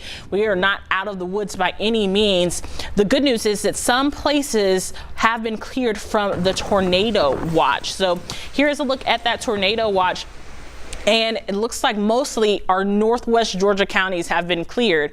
As the storms continue to push off east, the National Weather Service will clear some more of these counties. But as of right now, if you're in that tornado watch, you need to make sure that you are paying close attention to the forecast and what is going on. High winds, we've been saying, definitely a major concern. There is still this wind advisory. You can notice, even though those northwest Georgia counties have been cleared from that tornado watch, the wind advisory is still in effect for those places. So that means that those winds could still be gusting upwards of 40 miles an hour. In fact, let's take a look at our current wind speeds while we're here talking about the winds right now. We're not really seeing an active severe thunderstorm warning at the very moment. Here in Metro Atlanta, our highest recorded wind gusts in the last few minutes or so, 47 mile an hour. So that's definitely why we're starting to see Fulton County power outage numbers really start to skyrocket, because this means that some of those trees have to be down. LaGrange, 29-mile-an-hour wind gusts. Also, we heard in Troup County, the Troup County Sheriff is asking people to just stay at home until tomorrow morning because there's so many trees down in that area. So Chris, there's a lot going on right now. As of right now, I'm not seeing anything of great danger, but the power outages, the flash flood warnings, and those high winds are definitely something that we have to continue to watch over the next few hours. And we are seeing some evidence of that damage out there right now. Again, we're watching those storms on the west side moving into Atlanta. We're seeing a lot of lightning. This is our tower cam at Arizona Avenue looking toward the city of Atlanta. We see the camera shaking every once in a while. We see those flashes of lightning and even streaks of lightning coming through. Meteorologist Melissa Nord has been in our 11Alive weather impact tracker here through the evening hours tonight. You have been in the worst of these storms as they have been coming through. Now you're finding some damage. Yeah. Where are you, Melissa? Tell us what you got. So, Chris, we drove into Paulding County where that tornado warning was first issued, and we are just south of Dallas. We are literally right at Paulding County High School, which, if you're familiar with this area, it's Villa Rica Highway and Aiken Drive, and the road is closed. I'm going to show you out the front of the camera. Well, not that one. There we go. There's the hood. You see, we've got a sheriff's officer, deputy who's out there. He's blocked the road. I've talked to them, and they said that there are trees down, wires down as you keep driving north on Villa Rica Highway, and the damage actually gets worse by the neighborhood up the road. So we're going to have to turn around and find another way to get a closer look at actually what the damage is. But I wanted to let you know that this is where the tornado warning was first issued earlier. We don't know what the damage looks like. We don't know, if any of those trees down are onto any type of structures. We don't know of any of that, but we do know that the damage and the wires down and everything gets worse as you keep driving north of Paulding County High School on Villa Rica Highway. So we're going to try to investigate and get up there.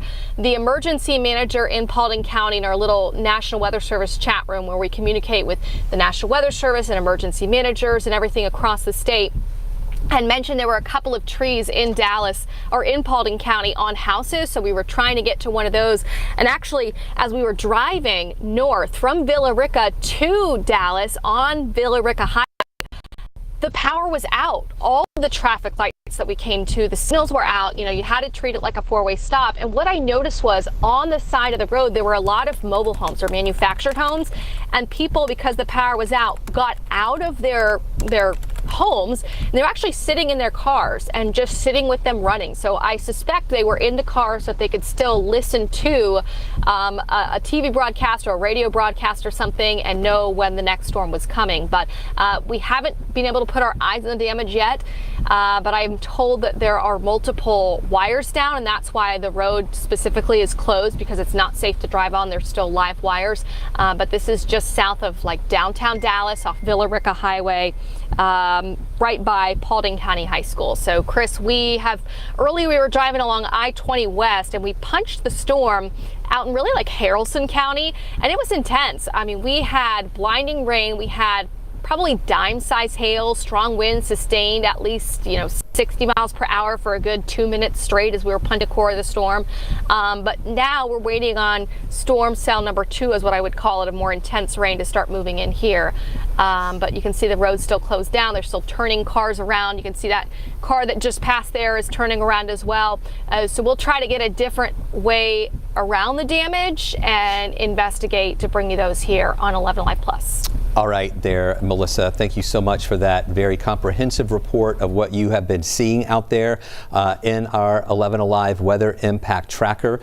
Finding that damage, you have been in the worst of the storms here as they've been moving through to the west. They are now bearing down on the city of Atlanta.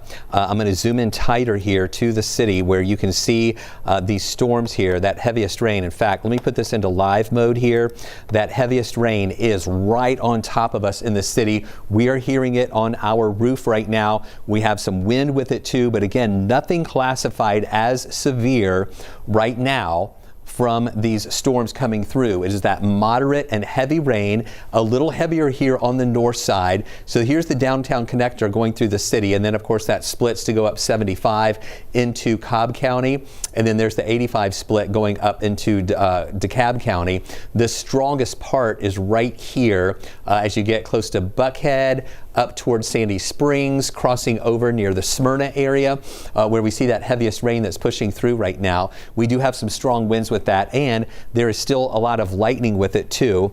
I want to here put the lightning data back on so you can see all the lightning here in the city, and it's not really a lot, not really a huge cluster of lightning, but you can see sporadic strikes here around, and we've been seeing some of those flashes of lightning. That's actually a frozen shot from our tower cam there at Georgia Tech. This is again our camera is shaking there on Arizona Avenue from the wind that is blowing here too, and every once in a while we see some some of those flashes of lightning that have been coming down, striking, even streaks of lightning that have been coming down, and those flashes of lightning too. But again, there you just saw one of those right now as I turned around. But you can see here some of those sporadic areas of lightning that we have around. So just be aware, but it's not like a big cluster of lightning that we saw earlier over into Alabama. There is that more intense lightning with this here that you see from LaGrange stretching down to the south here between Troy and Eufaula. This is all about to cross over the line into West Georgia around Columbus. Also near LaGrange here, there is a severe thunderstorm warning just to the west of LaGrange. Let me take the lightning off of that. That stops right at the Georgia line. So we're going to keep an eye on this. Very heavy rain in Auburn right now. You can see that heavy rain along 85. That's right on top of Auburn. This is going to move up 85. This part is going to push over into Columbus. Here you see in Hamilton, there's LaGrange right here. So this is Harris County. Here's Troup County right here. As this storm moves over into Troup County, we will wait and see if the National Weather Service is going to actually issue a new severe thunderstorm warning there. And we're not, let me look at velocity just to see. I'm not seeing anything, and I know Danielle's been watching this too. Nothing really stands out in velocity mode for any rotation with that near Auburn. Just a little bit of a difference in some of the colors, but nothing that's alarming there. And then as we go up into Metro Atlanta, all those storms that are moving through right now, nothing stands out as being a trigger for any type of tornado warnings. We're not seeing any shear. Let me look at the shear tracks. Now this is the shear tracks from earlier, all right, as those storms were coming in from West Georgia, moving up toward the north, where we had that possible rotation with some of that, but nothing current. Let me put this back to current now. Nothing current there with any shear or rotation around right now. So we're seeing some good signs that hopefully these storms are showing signs of weakening as they continue to move on over to the east. Now, again, when I say weakening, I mean not as strong as they were in Alabama. They're still strong. They still have heavy rain with them. They still have strong storms with them and some strong wind, and that rain is there's a lot of it out there, and it's causing some ponding on the roadways. It is causing some water to collect in low-lying areas where we could see flood-prone areas where that water is collecting there. That could cause some issues. The back edge of this rain now is still heavy rain in northwest Georgia and Dade and Walker County, but we're seeing the back edge of that rain pretty much there along I-59 and east of that in Alabama. So we're actually going to start seeing the back edge of the rain coming into northwest Georgia in just a little bit. And Danielle showed you a little while ago that the tornado watch in northwest Georgia was canceled, all right, for numerous counties there. Still dealing with rain, heavy rain, but no real threat of tornadoes there. We still have our tornado watch here, and we're going to keep watching this part of the storm with that heaviest of the rain right now and some of those strong winds. And again, keeping an eye on that down to the south of or west of LaGrange to see if our National Weather Service is going to extend that severe thunderstorm warning that's over in Auburn, if they're going to extend that over into parts of Troup County. but we're not seeing any rotation with that. So that's a good sign that we're seeing there as well. But here in Atlanta, we are now getting more of that more active part of this system with the heavy rain that is pushing through right now. Now, Atlanta is not included in a flash flood warning, but if these pockets of heavy rain continue training in from the south and west and moving over the same areas with over and over again, we could see a flash flood warning maybe showing up here in the metro area with water that could be collecting in some of those flood prone areas. Down in Coweta County, heavy rain, really a lot of folks here where you see the yellows and oranges and reds. That's where we're seeing that moderate to heavy rain moving through, and still some gusty winds. But as of right now, these winds are staying below what we would classify as severe criteria. In order to have a severe thunderstorm warning, you would need winds that would be up to 57 miles an hour or greater, 58 or higher there, where right now we're not seeing those winds altogether now, enough of that to give us any additional severe thunderstorm warnings. But again, watching this one, I want you folks down in LaGrange, you may be watching right now, where this storm that was over Auburn, still over Auburn, moving closer to Langdale, that might make it into LaGrange. We'll wait and see if our National Weather Service is going to extend that severe thunderstorm warning into Troup County near LaGrange, and whether or not, oh, there's a tornado warning down there near Langdale. Again, this does not include Georgia. I'm going to put this in live mode. Go ahead, Danielle. The National Weather Service offices are really issuing two competing different statements. So Birmingham is extending the warning, but Peachtree City is saying they're not going to. Interesting. So I think that, you know, LaGrange really should be kind of cognizant that this storm could travel over through. Okay, let me look at the shear with this right now.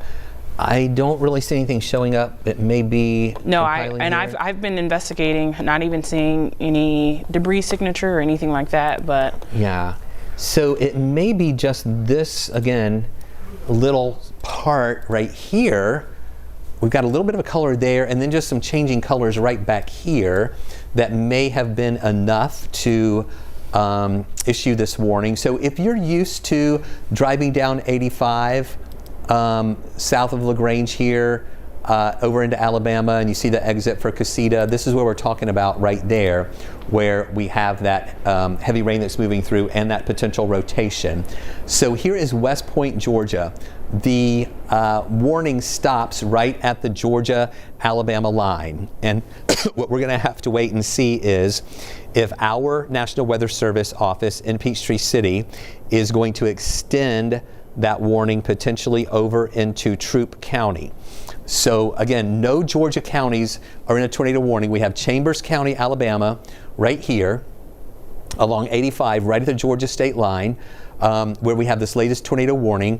We're going to wait and see if that little bit of rotation that we're seeing there is going to be enough to hold together, maybe moving into West Georgia, and whether or not that is going to trigger a warning for Troup County there near LaGrange. So that's the next thing we're going to be watching, whether or not it's going to be a severe thunderstorm warning with a tornado possible, or whether or not they are going to issue a tornado warning into parts of Troup County. And Danielle and I both have been kind of watching that cell.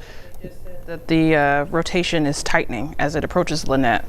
Okay, getting closer to Lynette, Alabama. So that would be it's right there at the state line. It's really close to Columbus, Georgia. Yeah, so if that is tightening, that would be near Lynette and Nelson, right here, where that might be tightening a little bit. So again, keeping an eye on this part right here.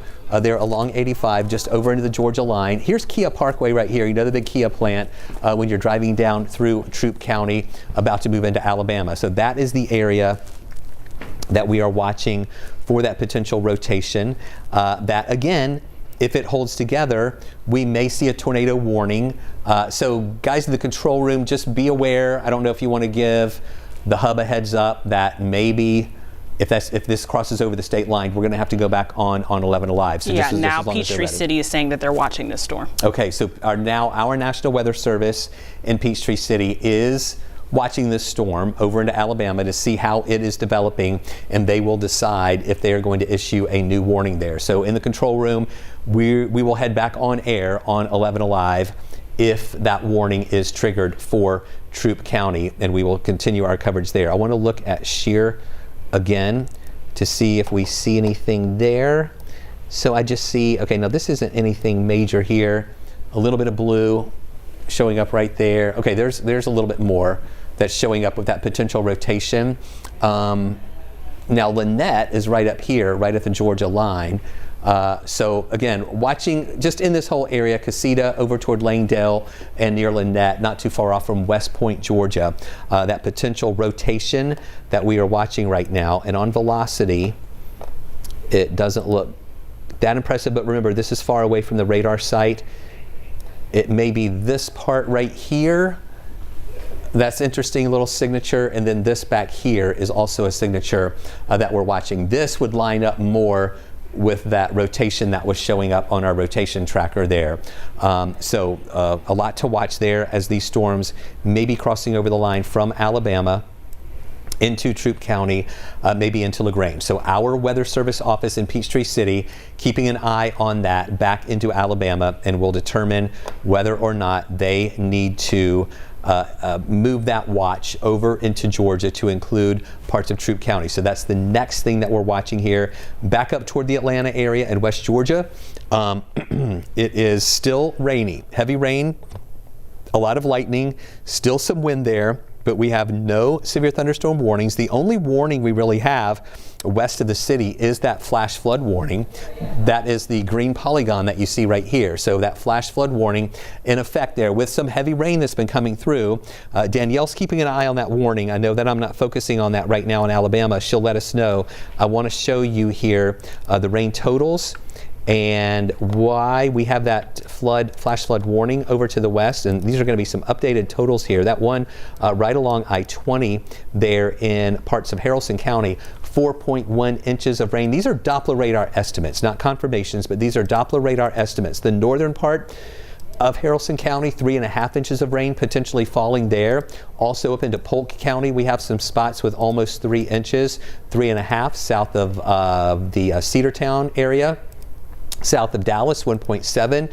North of Dallas, 1.3. Over in Douglas County, about almost 2 inches of rain falling there. Here in Atlanta so far, we've had less than an inch, but all this heavy rain still has to come through. So we're going to see our rain totals in Atlanta are going to start ramping up here in just a little bit with that storm. So it looks like, Danielle, did they kind of shrink that a little bit? Yes, they did. I'm trying to get a storm track on it. Just so people can see kind of some time frame of it arriving into Georgia. We'll get to Danielle there in just a moment when she gets that storm track on here. She's analyzing how fast the storm is moving, and we'll show you the time of arrival there if that is able to move pretty much right up 85 into Troup County. And again, we'll wait and see if we have a red polygon that's going to be showing up there in a moment. And again, if we do get that tornado warning on that for Troup County, we will be breaking into programming to show that on 11Alive, pushing into the LaGrange area. Heavy rain still to the south of Atlanta. Look at this, stretching from these areas of Heard County, Carroll County. Very heavy rain here, moving through Coweta County, South Fulton County, Douglas County, and then another batch of really heavy rain moving in to that flash flood warning. So more water is going to be added to those areas that already have impressive rainfall amounts, pushing up toward Dallas, Villa Rica. All of this heavy rain continuing to push into the Atlanta area as well, with that heavy rain moving on through. Are you able to get that? Yes. Let's go to Danielle now. She's got some time of arrivals for that storm that's going to potentially push into Troup County. And Chris, this is very important because what's happening right now is this is a very unique situation. You have two National Weather Service offices that are working on their own analysts, and they're analyzing this storm on their own. They're not really collaborating on this. So it's going to be interesting to see what happens as the storm passes through Georgia. But as I call out your town, make sure that you are in your safe place at this time, because regardless of if this is a severe thunderstorm warning or a tornado warning, it's going to be a strong storm that pushes through. So LaGrange at 1:53 a.m. and just for reference, it's 1:06 a.m. I know that that is a long time, but this is when that storm is going to be arriving. Northwest Point at 1:19 a.m., Gabbettville at 1:27 a.m., as well as Pine at 1:42 a.m., Hillcrest at 2:06 a.m., Louise at 2:12 a.m., Harrisonville at 2:19 a.m., Hogansville at 2:27 a.m. If I called out your town, this is headed towards 85 north. This is coming through Columbus, Georgia. This storm is headed your way. So make sure that you are in your safe place. Make sure that you are prepared, because the winds will be high. As of right now, our Peachtree City office is saying that they think this storm is going to continue to weaken. However, the Birmingham office still has it as a tornado warning, and they are very concerned about Lynette, Alabama, which is very close to Columbus, Georgia. So just a heads up, if you're from Columbus or if you live in Columbus, you know exactly where Lynette is, and Lafayette as well. Lafayette is not in that tornado warning. However, Lynette is, and that part of Alabama is in the eye. In fact, we just got a new scan. So I'm going to clear some of this stuff off and take some of the lightning off so we can make it a little bit clearer for you all to see exactly what we are looking at and what we are analyzing. I know it does get a little bit dicey when we're looking at all these different things, but right now, this tornado warning is for Chambers County in Alabama, but it is right against our Georgia state line. So as you can see here, I'll pull this up just a little bit more.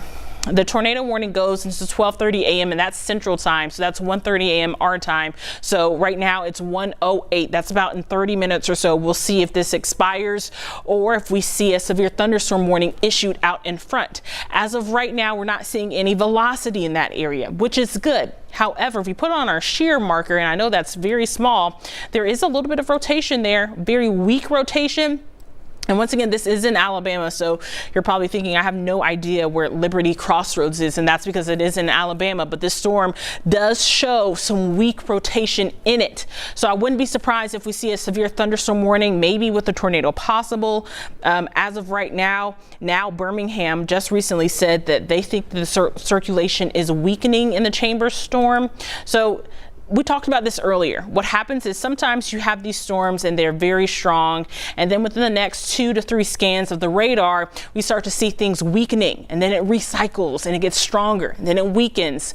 That's what's been happening here tonight. And just like Chris showed you earlier, we saw the same thing happen in Paulding County, where we had a severe thunderstorm warning that escalated into a tornado warning. That was a severe thunderstorm warning with a tornado possible, and that's just kind of what we're going to be dealing with excuse me, over the next few hours. So as of right now, they did continue the Chambers tornado, and they said it's going to be crossing 69th, which is a street there, but at least they're not saying it's going across 85, which is good news there. But right now there is a tornado warning that we're keeping an eye on. And Chris, I think we just got a new severe thunderstorm warning just came out with that, and you've got that up on your screen. I'll just kind of tell you here what they're saying with that. I want to find out if that is a TOR possible or not. Severe thunderstorm warning for Chattahoochee. Okay, this is a lot of counties. It's a very big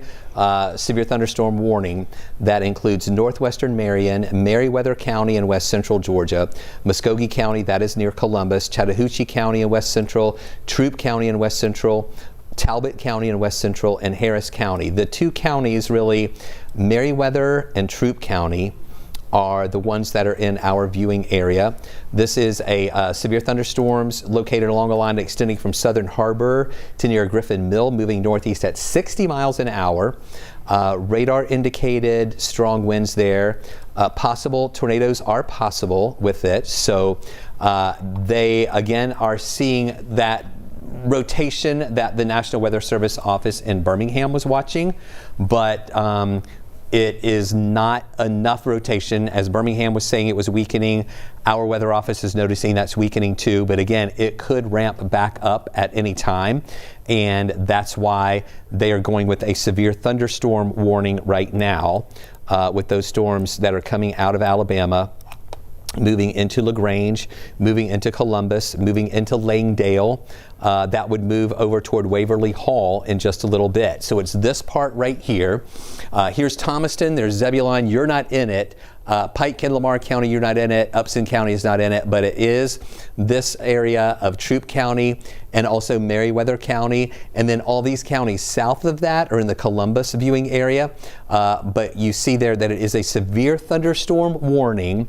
Right now, our National Weather Service is just watching it, analyzing any small areas of rotation. As of right now, they don't think any of those areas, weak areas of rotation, are strong enough to trigger a tornado warning. In fact, let me look at what I'm seeing here too. I don't really see anything that looks out of the ordinary with that. We're looking at that and also our shear. Not really seeing anything with that either.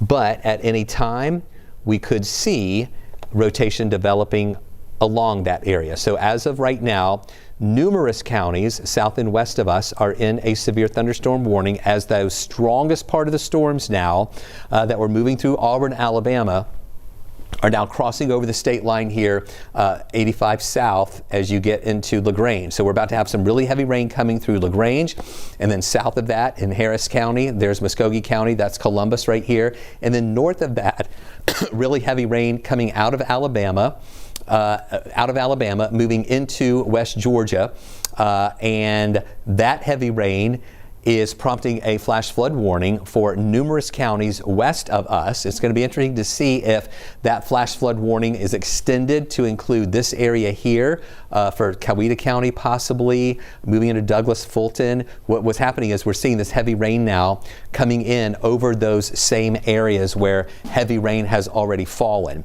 So we are seeing the ground getting a little more saturated.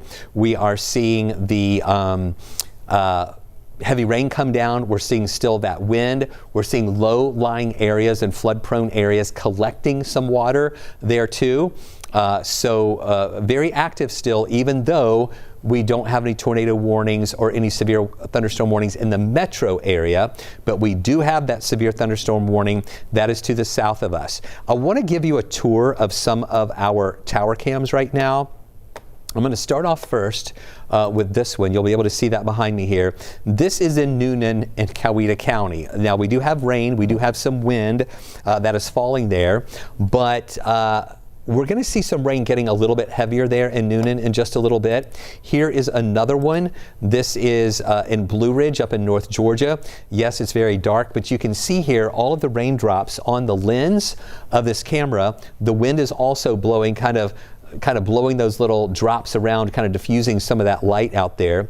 So that is up in Blue Ridge where we have a lot of heavy rain. Here at the Atlanta airport at Hartsfield-Jackson, runways and taxiways are wet there.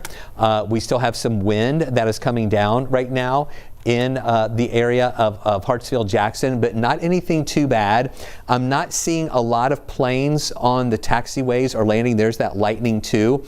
I haven't seen anything about a ground stop at Hartsfield. Let me check that really quick just to make sure that yeah,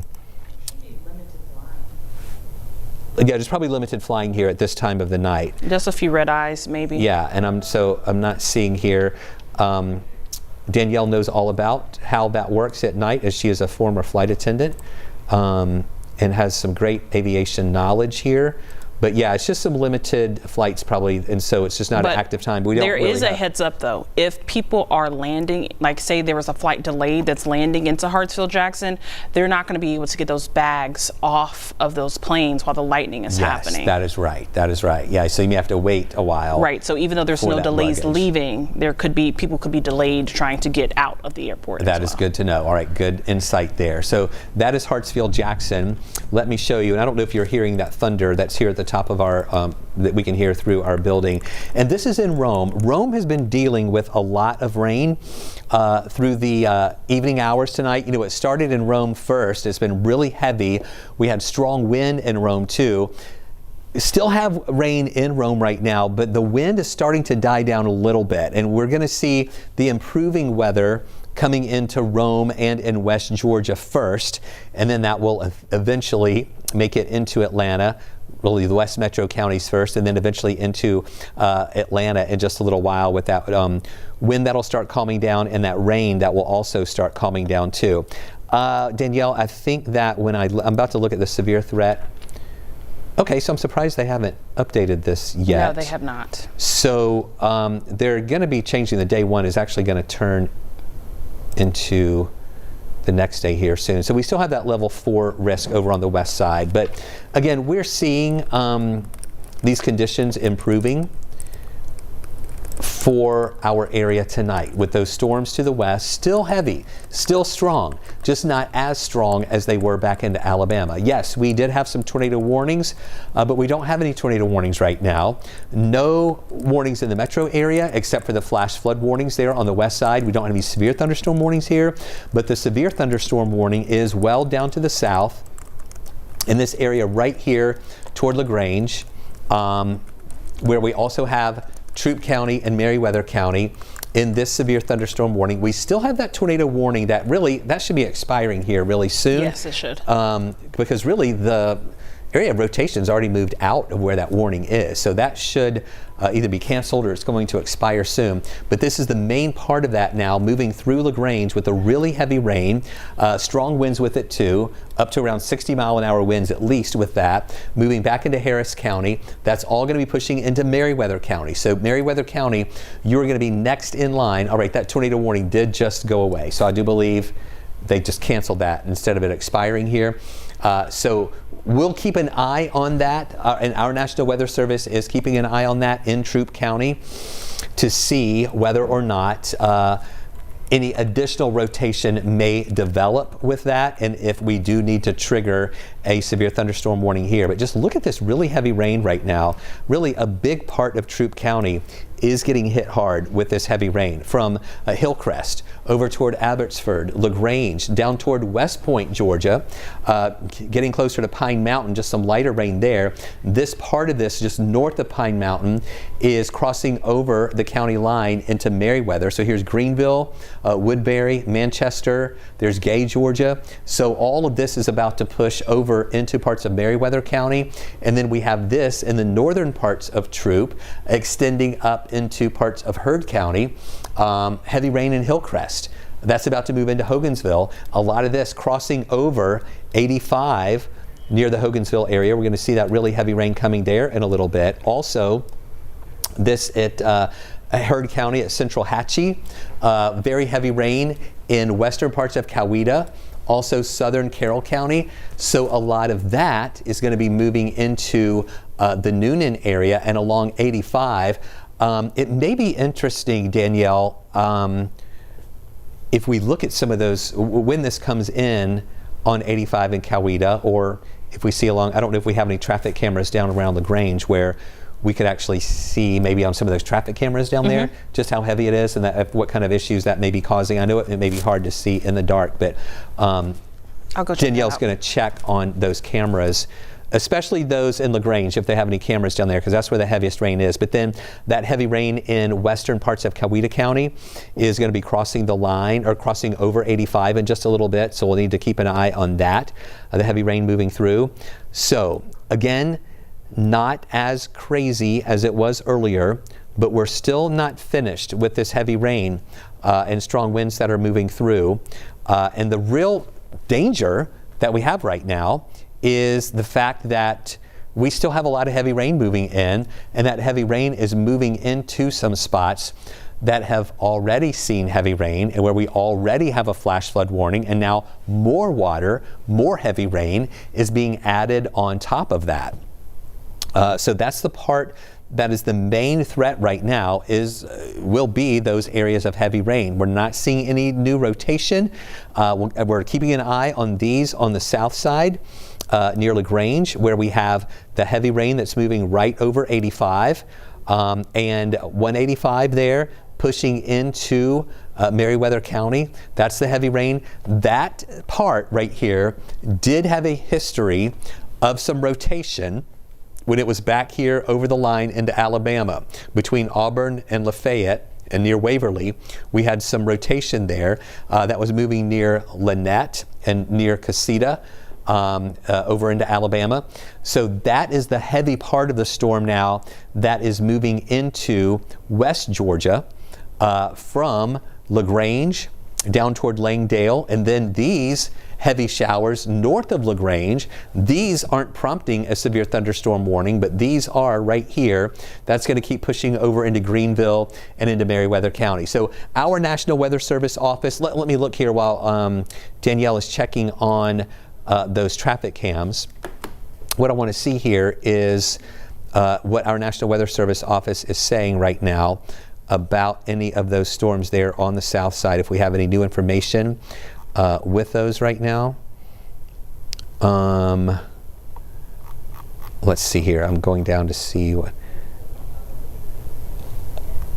Hold on just a second here, guys. Let me just check this really quick. And the highest significant tornado parameters have shifted south quite a bit. That's good news from the National Weather Service. I'll show you what we're seeing with any of our latest tornado parameters here. Let me get to that. I'm going to have to change one of our settings on here as I show you all that right now. And again, as you're watching us on streaming, what we're doing here, you are just kind of with us as we are analyzing what is happening out there. It might not always be pretty and perfect TV, as you are kind of seeing the behind the scenes stuff as Danielle and I are kind of analyzing this stuff on the fly and watching as these systems move through. Yes, Danielle? If you guys could take max 3. You can see this is a camera in LaGrange. This is near Pegasus Parkway. I don't know if you guys can take that full. All right, our directors are going to try to code that really quick and see if we can see that. That is heavy rainfall and lightning throughout this intersection here. This is in LaGrange. You can see how high those winds are. And it is definitely very alarming to see how heavy the rain is. Good news is no one's driving in that area right now, Chris, but that is a very telling camera shot. And while they work to pull that up, I'm going to see if I can find another camera shot just to have to show as well, maybe on a major interstate there, maybe going towards 85. So we're waiting to see, while y'all go ahead and pop that up whenever you get it, but I'm looking at this latest significant tornado parameter, and you can see here, we still have some parameters for rotation, but we don't have a new update. The Weather Service has an update before we do, and they're showing that the tornado parameter signatures are more to the south of us. Here is a look right now. This is at Pegasus Parkway there in Troup County. The really heavy rain that's coming down. Danielle is getting some of these traffic cameras to show us some. Oh, look at that lightning there too. So really heavy rain coming down there in that area where we have that severe thunderstorm warning that is in effect for those spots down in Troup County. This is near LaGrange. She's checking some other cameras as well to see if we see anything on the interstates there where that rain is coming down really heavy. We can see some ponding on the roadways. I wouldn't be surprised if we saw some flooding in some spots. You know how some of the, there's a car going pretty fast through there. How we sometimes see in those areas along some interstate ramps, sometimes where, at times water can collect in some of those spots. So any low-lying areas that do collect water are most likely collecting water. So you've got to be very careful. And I don't know if we have Melissa still on the road, if we have an update on her that we can go to her in just a little bit too, because okay, we'll check back with Melissa in just a little bit to see if they have anything new there too. We will keep watching those storms as they continue to ride on through the area right now. Let me check another thing that I'm looking here for any new information. Okay, so nothing new there. waiting to see if we issue some extra flood warnings, because that is really the biggest threat that we have right now with this heavy rain that continues to push through. We've had the tornado warnings. We have heavy rain coming through. We don't have any severe thunderstorm warnings here in Atlanta. You can see some of the lightning here. Again, our tower cam on Arizona Avenue showing some of the lightning flashes. The wind is blowing that camera. It's kind of swaying there just a little bit on our tower. But no additional or any really severe thunderstorm warnings here in the metro area. The only warning that we have is this one down in Troup County, moving into Meriwether County. I again want to look and see if we have any shear markers showing up there. We do not. We had some a little bit earlier coming in from Alabama into the western parts of Troup County, but it wasn't enough to trigger a tornado warning. We also have the lightning there down in LaGrange, Greenville. Nothing really standing out with rotation from those storms in Troup County and also into Meriwether County. So actually kind of good news. We just have to get this heavy rain that is in West Georgia moving through the metro area right now. And it's going to take a little while still here for that back edge of the rain to continue moving on through. But look how the back edge is already clearing out of parts of Dade and Walker County. Folks there actually able to sleep a little bit better right now as those storms are calming down. The back edge, though, still really heavy in parts of Floyd County, pushing down into West Georgia here, into Polk County, Haralson County, also back into Cleburne and Randolph, starting to kind of, kind of break up a little bit there in parts of eastern Alabama, still heavy in West Georgia, more of that down to the south. So we still have all of this right here to come through the Atlanta area. So we still have some significant rain coming down. Wow, did you see that lightning right there out of that that just showed up there on our tower cam? Again, we need to go back and look at that tape to see if any of that lightning kind of hit any of our buildings. Danielle, you have something new? Yes, so they just updated our day one risks. I don't know if you want to work on getting that one upgraded. If you guys could take Max 3 full, you can see I-85 in Troup County. Very important here. It's dark, so a lot of these cameras in places like Troup, they don't have the actual color shot on them, but you can see that rain literally blowing across 85 North. This is past Hines Road. You can see the lightning strikes there. Before the worst part of the storm came through Troup County, the Troup County Sheriff's Office already told people to just stay at home until tomorrow morning, until daylight, because they've already had so many trees down. This is ahead of the storm. Now that the worst part of it is here, I can imagine that there's even more trees down, more heavy rainfall, and you can see that the cars are still traveling along 85 north and southbound. This is once again near Hines Road. There are not a lot of cameras in that area, but still very telling of what's happening on those interstates. Here's another look. If we can take Max 2, the good news is some of our counties are starting to be trimmed back from that tornado watch. Chris was just telling us that people in northwest Georgia can breathe easy. Well, more northern counties have been trimmed back from that tornado watch, including Randolph and Cleburne counties in Alabama. So I know that they are definitely relieved that the tornado watch is over. Still a lot of rainfall, still could be some flash flooding, definitely could be some trees down. So that doesn't mean just get out and drive about in the morning when you wake up. Make sure you take it easy. Make sure you are prepared in case you get caught with some of those downed limbs or maybe even down power lines. We are seeing that a lot of people are still without power. At last check, it looked like in Paulding County, those numbers are starting to increase just a little bit, meaning people are getting that power restored.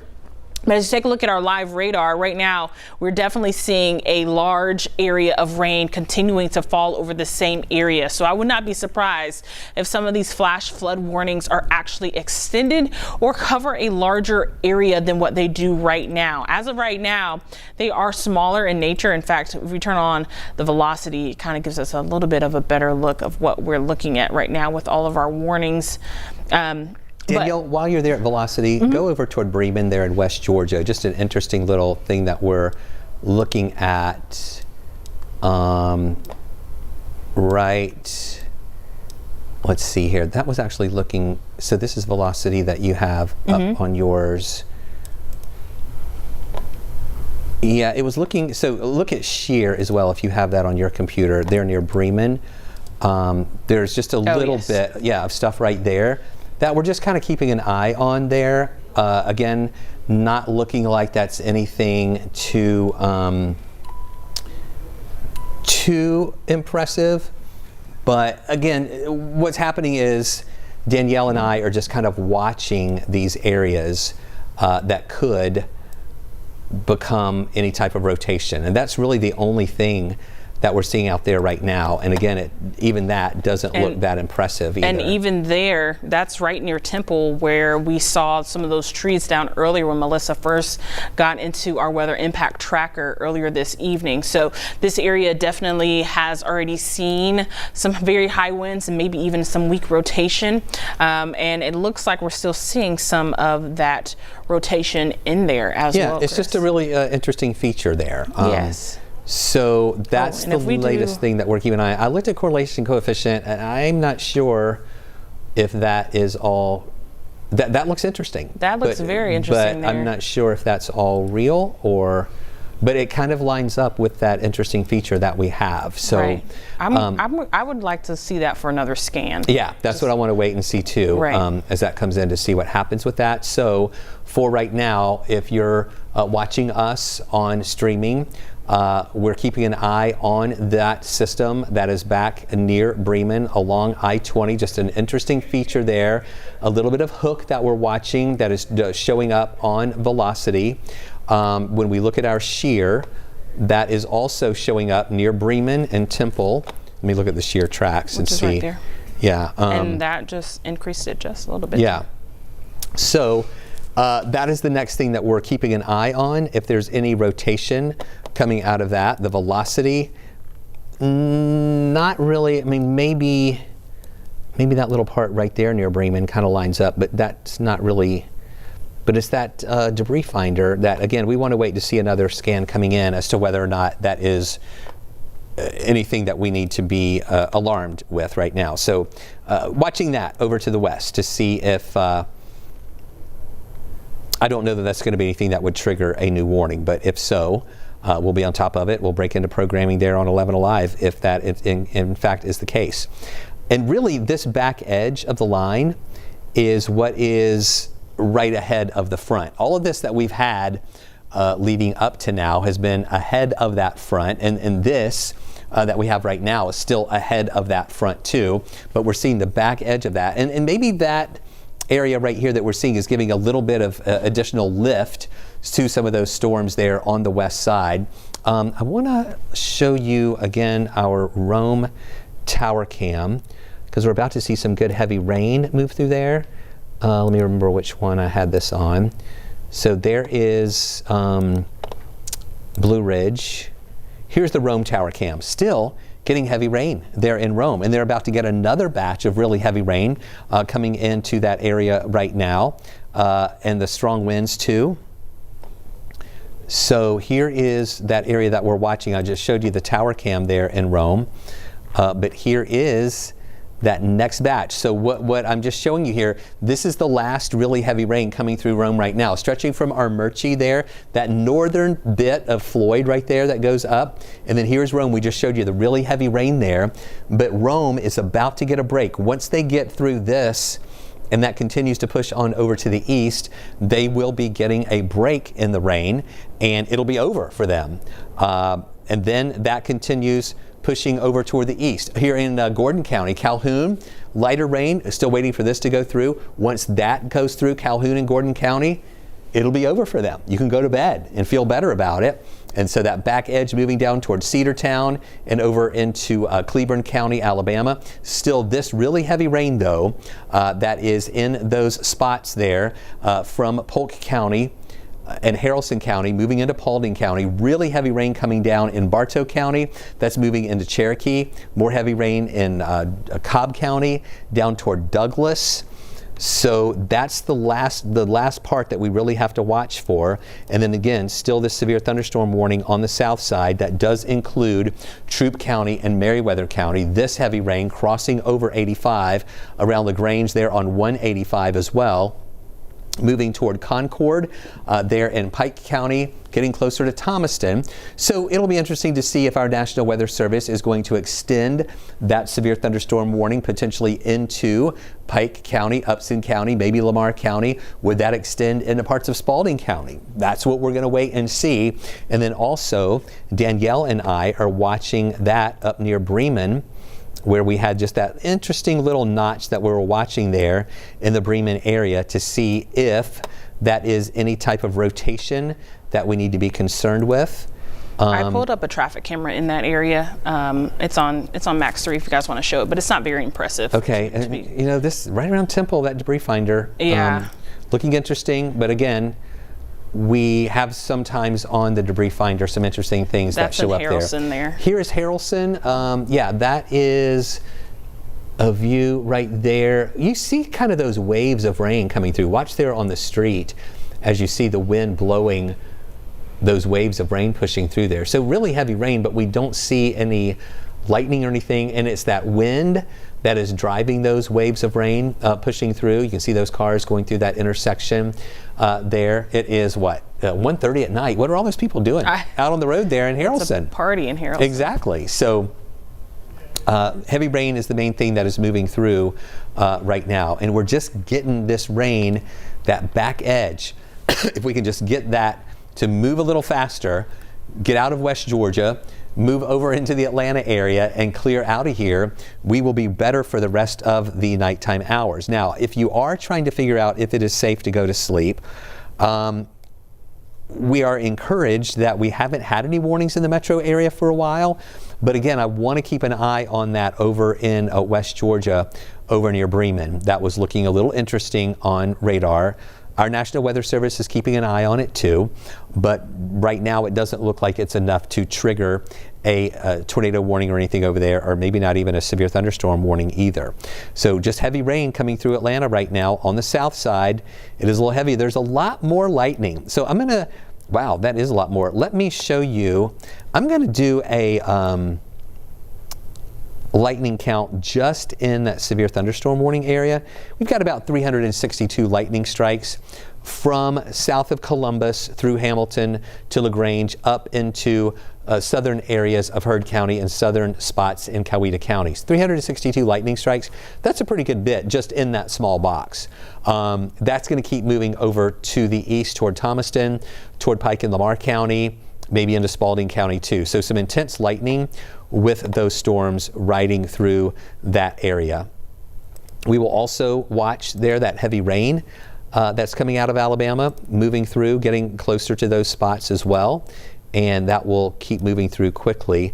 And again, in Atlanta, mainly just heavy rain. We've got some thunder and lightning every once in a while on this camera. You see some not only flashes of lightning, but also streaks of lightning that have been coming through. And nothing severe out of this right now. I want to also get a look. I'm going to look at the entire southeast radar. As the National Weather Service, okay, so you see that, all that's moving through North Georgia and Metro Atlanta.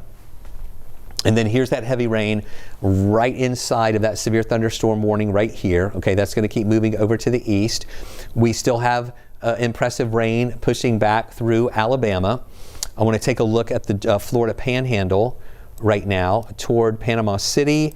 If you know anybody that is down in that area along 30A, Rosemary, Alice Beach, up toward Seacrest Beach, all those areas there, getting over closer to Destin.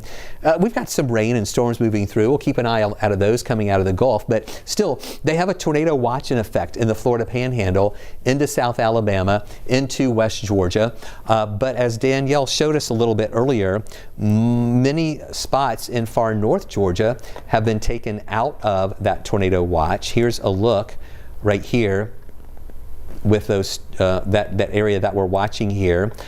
They first took out the ones in northwest Georgia, and now Fannin, Gilmer, Pickens, you're no longer in it. It's really from Dawson County over into areas of Jackson, Hall County here. Also, Jackson County's not in it. Gwinnett is in it, Rockdale. So all of this in the metro area is still in it. But Pickens County, Gordon County no longer in it. Floyd County is. Bartow County, Cherokee County still in that tornado watch.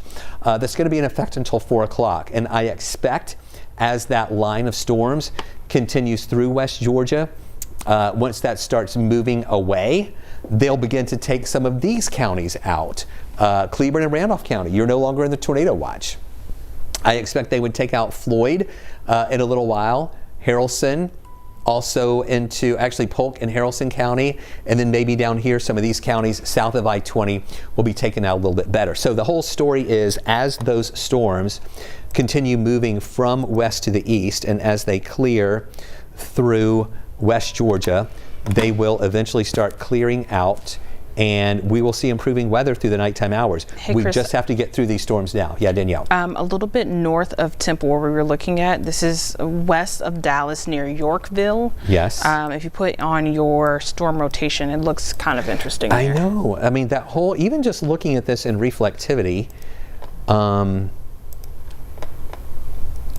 were you talking about? Right in there, yeah. If you near zoom Dallas? in. Yeah. Okay, so this is again near Yorkville, Gold Mine Road, west of Dallas. We are seeing, and then I'm looking at velocity. So that rotation tracker that we were watching kind of corresponds with what we're seeing right here. Yorkville, Divide, Braswell Mountain. Just some interesting features that we're seeing on radar.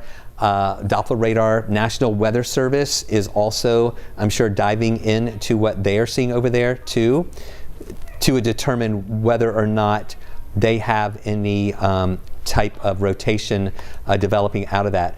Let's go to Melissa right now. Okay, we have a live look of a tree down. We don't have audio from Melissa right now. This is a live look. This is in Paulding County. A tree is down here. I'm not sure exactly which road that is, but you can see the flashing lights, the emergency workers that are out there in Paulding County right now. Melissa has been really an eyewitness to not only the heavy rain and wind moving through with these storms, but now she is in a position in those spots where she can find some of the damage that has been reported for those areas there to the west of us. And we will continue to watch those storms moving through right now, and very heavy rain still. And with Melissa being there in Paulding County, she may be in a good spot there just so that we can kind of watch those suspect areas that we're keeping an eye on. And is the Weather Service saying anything about that? They're not. Yeah. Someone asked about that spot just a few seconds ago, but they have not responded. Yeah.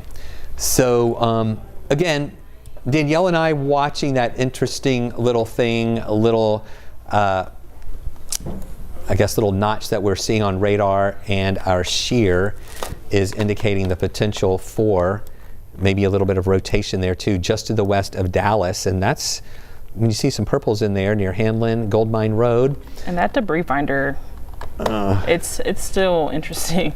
Yeah. And this is several scans later. Now we have a lot of strong winds. Yeah, it's just going to be interesting to see. The National Weather Service is kind of checking that out as well, as to whether or not they're going to feel like that is strong enough to issue a tornado warning. But what I want people to know is that you don't have to have a tornado to have damage. As you know, we can have damage, we can have trees down, we can have stuff blowing around with strong winds, straight line winds that have been moving through. So it is possible that those could be just some really strong winds going through that area and not necessarily any particular rotation. But Danielle and I are really watching that very closely and looking to see if the National Weather Service is going to issue anything out of that.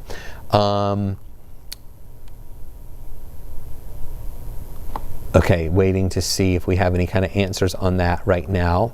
So it may be that the air there on the west side is getting a little more worked over thanks to all the rain that we've already had, and maybe stabilizing stuff a little bit more, where the environment now on the west side, since it's been worked over, may not be as favorable for any severe storms or any rotation to develop. So again, National Weather Service is checking that out. Just an interesting feature that we are seeing on radar. Down to the south, we have an update here on this severe thunderstorm warning. So now Troup County is no longer in the severe thunderstorm warning, but Meriwether County is. So it was this warning here from LaGrange to Langdale to Columbus, but now that the strongest part of this has moved over to the east, they have taken Troup County out and Harris County out and part of Muskogee County out, but we're holding on to Meriwether County still in this severe thunderstorm warning, and then that moves down toward areas to the south here. We'll watch to see if Upson County, if Upson County or Pike County will be added to that, but this is just some really heavy rain that continues to move on through too. You guys just said something to me now. What? Okay, let's go to Melissa right now. Melissa has been tracking not only the really heavy rain and wind here, but she's also doing a great job finding some of the damage that's out there. Melissa, you're in Paulding now still, right? Chris, we're in Paulding County. We are in Dallas, and I'm joined right now by Paulding County Sheriff Ashley Henson, and it has been a busy couple of hours for you guys. Tell me when you started getting the calls in and what kind of damage you're seeing out here. Yeah, so it's probably been about an hour or so now, maybe a little bit more. I was actually at home and watching y'all's broadcast, as a matter of fact, and then the satellite went out. But we heard, obviously, it got really loud, and when I went outside at my own home, which is about a mile and a half south of here, just probably dozens and dozens of trees down. Don't know how our house is, but behind me you can see there's a lot of damage. I'm not a meteorologist, but I'd say probably a tornado or something pretty doggone strong. And we had the tornado warning issued right as the cell was coming right over Dallas, and back by Paulding High School. Right. Villa Rica Highway is shut down. Can you tell me more about some of these cross streets that are shut down? Yeah, so we're on Wendell Road right now, so everything south of here, there's about 7 to 8 trees just south of here that's making the road impassable, multiple power lines down, a couple other side streets that are not passable, Old Villa Rica Road, and then Aiken Drive has got a lot of trees down as well. What about trees on actual houses? I was hearing from someone from the fire department that there was a tree on a house. Can you tell me any more about any injuries tonight?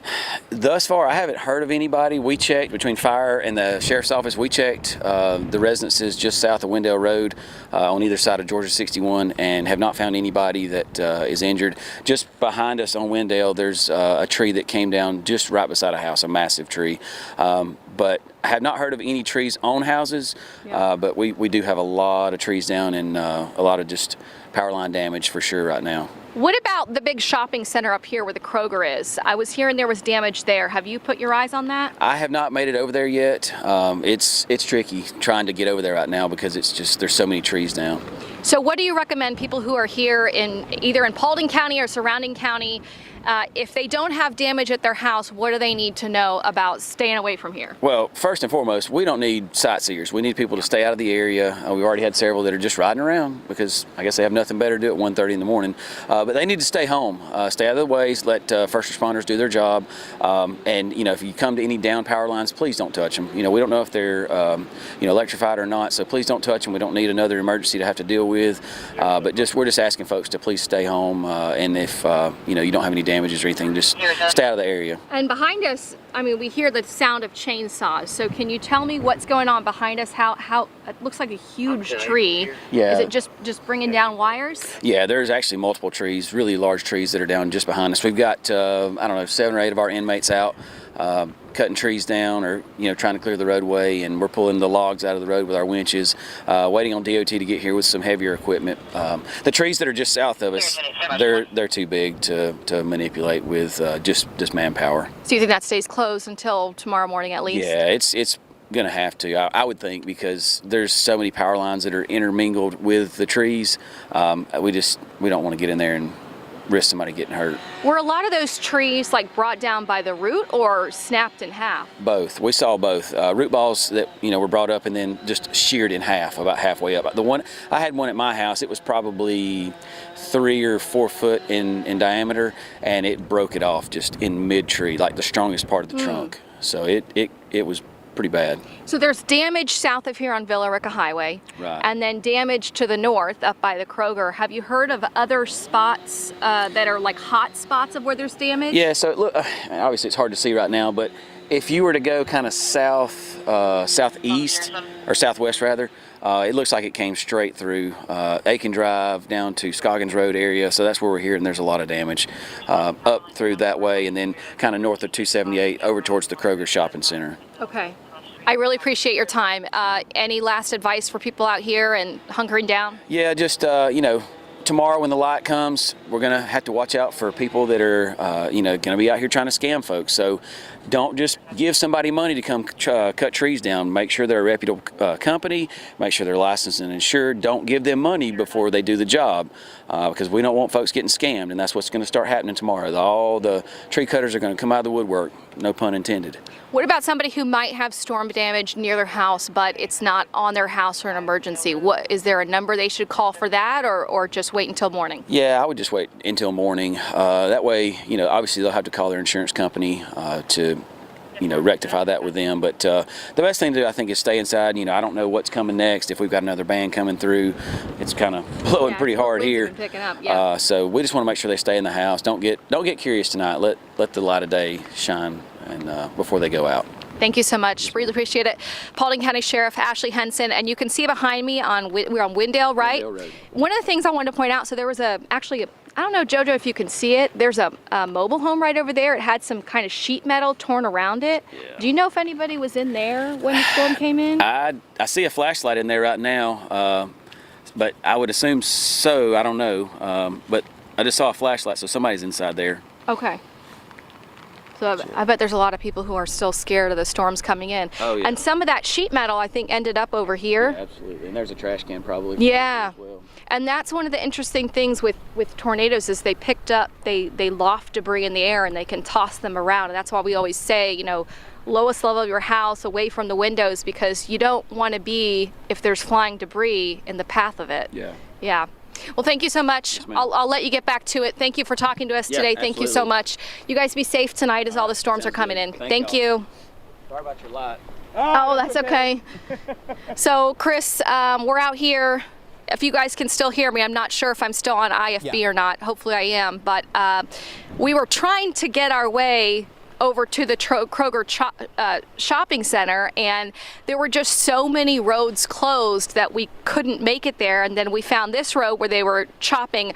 I don't know, JoJo, if you can zoom into that tree behind us. Have we seen that yet?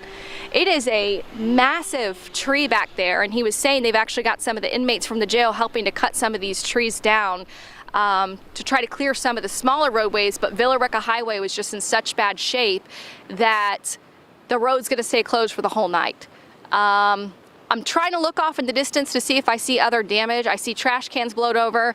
This little piece of siding, I can't reach it with how far my microphone's going to go, but we're going to try to navigate our way around to that shopping center and then see if we can get our eyes on more of the damage. But as Sheriff Henson was saying, no reports of injuries. That's always really good. You never know the final strength of a tornado until when you're actually on radar, tracking the couplet, you don't know how strong it's going to actually end up being. And you just hope that everybody made it to their safe place. And luckily, he was saying he hasn't heard of any injuries yet. So we'll hope it stays that way. But again, this is in Dallas, damage. It's not a confirmed tornado, but I will tell you, if there's trees snapped in half and trees, blown over, and it's in a small little discreet path, probably was from that couplet that you all were tracking earlier on air. All right, Melissa, thank you. Great, thorough report there. Get back, you and JoJo, get back in the truck. You're about to get hit by another wave. I know you're feeling that rain that's coming down right now, but where Melissa is right now in Dallas, they were in a little bit of a break with light rain. Now this is the next wave, as she was interviewing Ashley there, and he was saying that you could feel the wind whipping up as another batch is moving through. Once they get that through Dallas, things will be feeling a little bit better for them there, as things will start quietening down just a little bit more, as that back edge continuing to push through northwest Georgia. That heaviest rain is from Paulding County over into parts of Bartow County. That still has to move through the metro Atlanta area. And again, the main threats here will be that heavy rain and the strong wind. So it's going to be interesting to see once we get daylight here tomorrow of that damage that Melissa was telling us about there.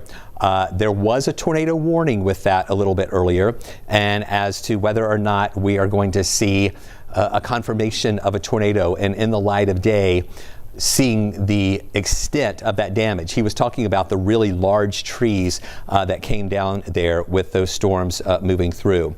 Still watching on the south side. Danielle, I know you've been keeping up. We still have that severe thunderstorm warning down in Meriwether County. Have they been, and I still believe it's possible. I don't know if they're giving you any new updates. They have not given any updates at all. Okay, so that is still a severe thunderstorm warning in Meriwether County, what we're seeing right here. We told you earlier, Troup County no longer in that, but still holding on to this part right here. And so this is going to exit Meriwether County and move into Pike County and Lamar County here. And as of right now, we don't have a new severe thunderstorm warning issued to the east of that. So let me see when this one, let's see if this one is supposed to expire. Hold on just a second here. Let me get this in here. So this warning is supposed to expire at 2 o'clock for Meriwether, and then those counties down to the south for Chattahoochee, Harris, and also Marion County. So when this yellow polygon disappears here in just a minute, we will also look to see if the National Weather Service is going to issue another one over to the east, where if they did, that might include Upson County or Pike County or Lamar County, maybe even to Spalding County. So we're going to wait and see if our National Weather Service is going to issue a new warning there on the south side. Still a lot of lightning coming in on that camera that you just saw behind me there. That's in the Atlanta area. So we'll see if this warning expires. We still have the flash flood warning there on the west side, but really these storms continuing to move eastward, and the metro Atlanta area has not had a severe thunderstorm warning in a while. We were watching those features over near Bremen just a little while ago. That has not triggered anything. Let me go back here and put up our shear. So still showing a little bit of shear there and storm rotation possible in those areas of North Paulding, into Bartow, moving into Cherokee County. Let me look at the shear tracks as well. So yeah, just interesting to watch that there. But again, the Weather Service not issuing a tornado warning out of that, not feeling confident that that is strong enough for an actual tornado warning. But we can still have some really strong winds there that could be causing some damage for those spots there from Paulding County, pushing up into areas of Cherokee County too. So here's another view on the bigger picture. And it's nice to kind of see here. So there's another tornado warning there. Well, this is to the south of Columbus, near Eufaula actually. And that's going to keep moving over to the east, going through Columbus into Butler, Georgia.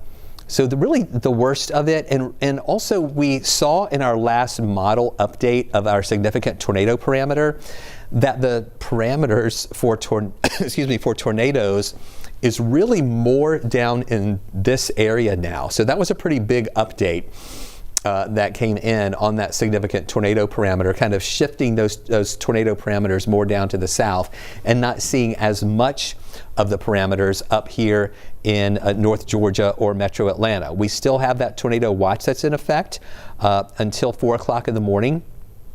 I'm sure that the National Weather Service is going to wait till we get these lines of showers and storms moving through to see if they, are going to kind of release more counties from the watch, especially there on the west side, since West Georgia is seeing the worst of the storms continuing to move on through. But we still have that tornado watch until about 4 in the morning. So we're coming up on 2 o'clock. I'm hoping if Addie's in there listening, if we could just come down for just a little bit and keep the radar up, just to let Danielle and I kind of reset a little bit. We'll leave the radar up. You guys keep it here on radar as we're watching that. And we will come back to you in just a little bit. As Danielle, I don't know if Addie's hearing me there. I'm hoping we can come down for a little bit just to kind of for us to reset and get caught up on some of these damage reports that are coming in. Even though these showers and storms are coming through Atlanta right now, you'll be able to see it. So, okay, we're going to do that. And stay with us. We will come back streaming here in just a little bit with more updates in just a few minutes.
metro area. We took a little break to reset here just a little bit and get caught up on some of these damage reports that we're getting in. Also, the power outages reports that the reports that we're getting in. We'll break down some of those for you coming up in just a little bit. But I wanted to give you an update on what we're seeing out there right now. In Metro Atlanta and in North Georgia, we're still getting some heavy rain moving through. They still have some winds with it, but we have no severe thunderstorm warnings in effect for Metro Atlanta and North Georgia. The only warning that impacts one of our counties is this one to the south of us, and it does include Upson County. Earlier, it did include a part of Meriwether County, but now they've taken that out. So it's really just this part right here, Upson County down to the south into Talbot County on down to the south of that as well. That is the only severe thunderstorm warning that we have right now, and that is going to continue moving over toward the Macon area. And once that gets past Thomaston, none of our counties will be included. It'll be the counties in the Macon viewing area that have that. But in Thomaston, we do have heavy rain there in Upson County, the Rock north of Thomaston, over toward Thomaston.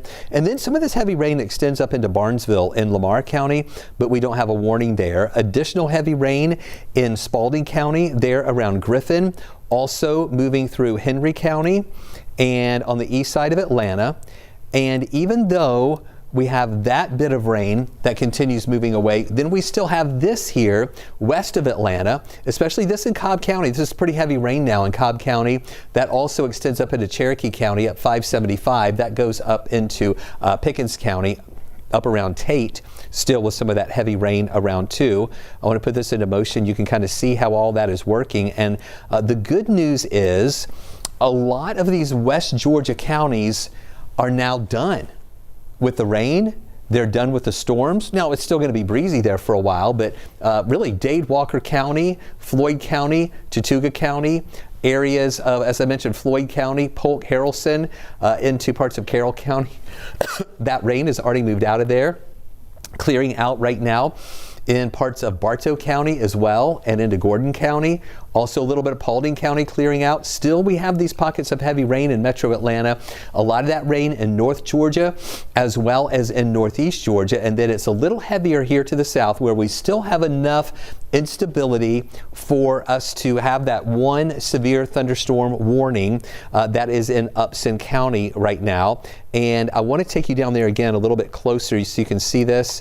And we'll put it in live mode. Also, you see a south of Columbus, we have a tornado warning right here. There's a little bit of a red polygon you see right there. That's a tornado warning, again, south of Columbus in that area where we still have those storms that are showing a little bit of rotation, but no rotation here.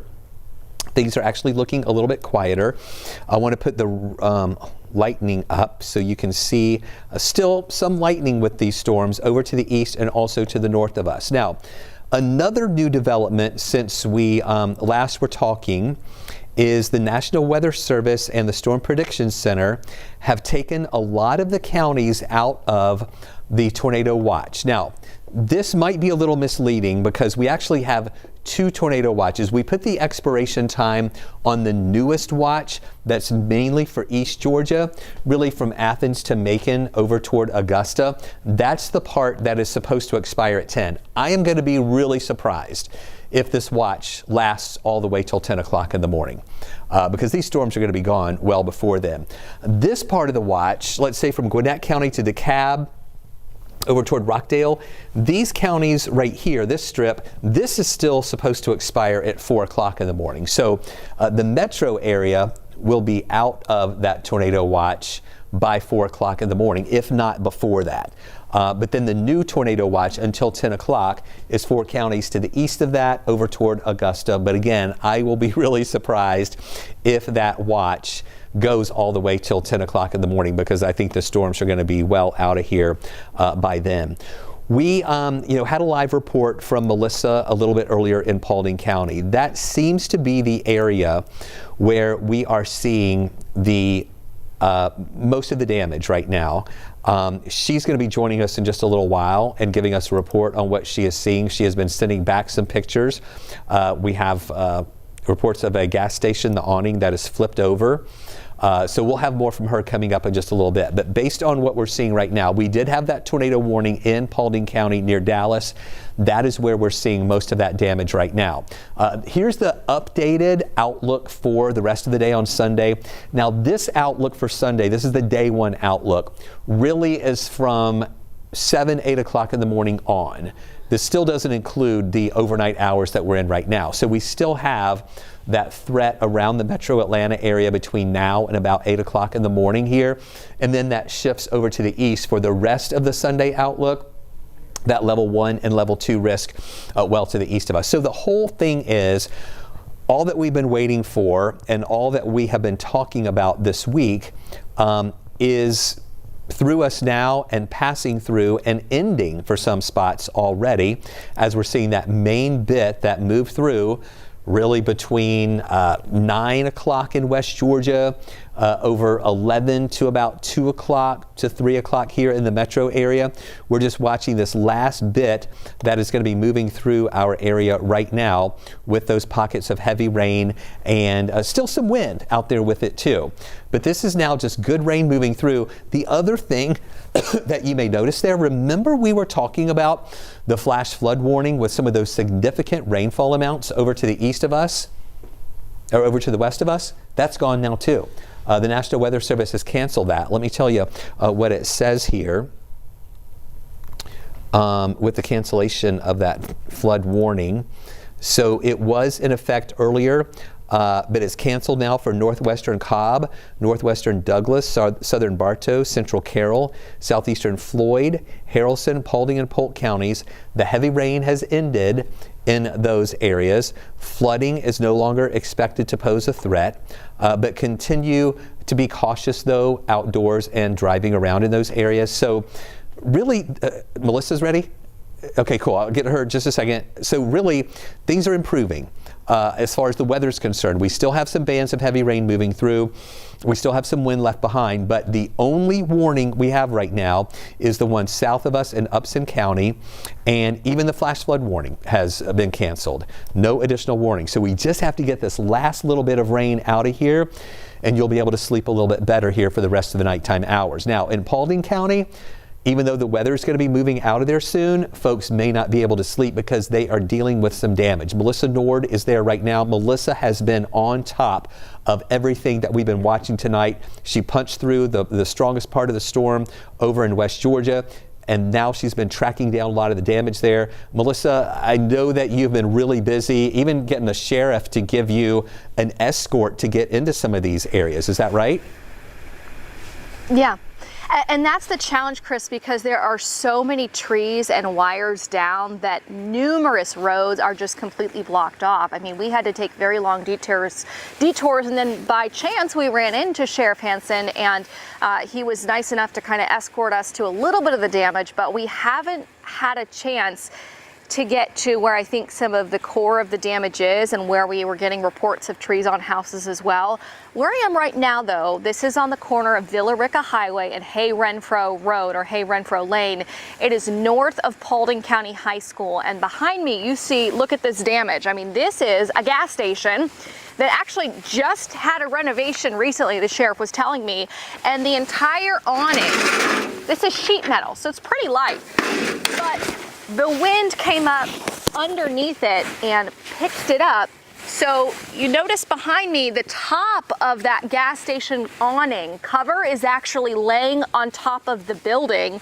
And then on the top of that, you see these are the legs of the gas station, the poles, so to speak, that are anchored normally into the ground. So whether it was a tornado or straight line winds, which we kind of feel at this point based on the damage path, it was probably some type of tornado that was skipping throughout Paulding County.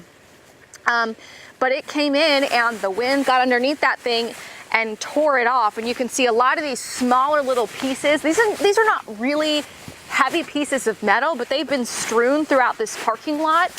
I mean, they're pretty light, they're pretty flimsy, but in a tornado, anything like this becomes a projectile. And that's some of the dangers of tornadoes, is that it's not just what it's actually doing to structures like this building behind me, but it's what it picks up that are those lighter weight objects, and those become debris and projectiles. Now behind me, if you're familiar with this area, we've got a liquor store that's remained unscathed.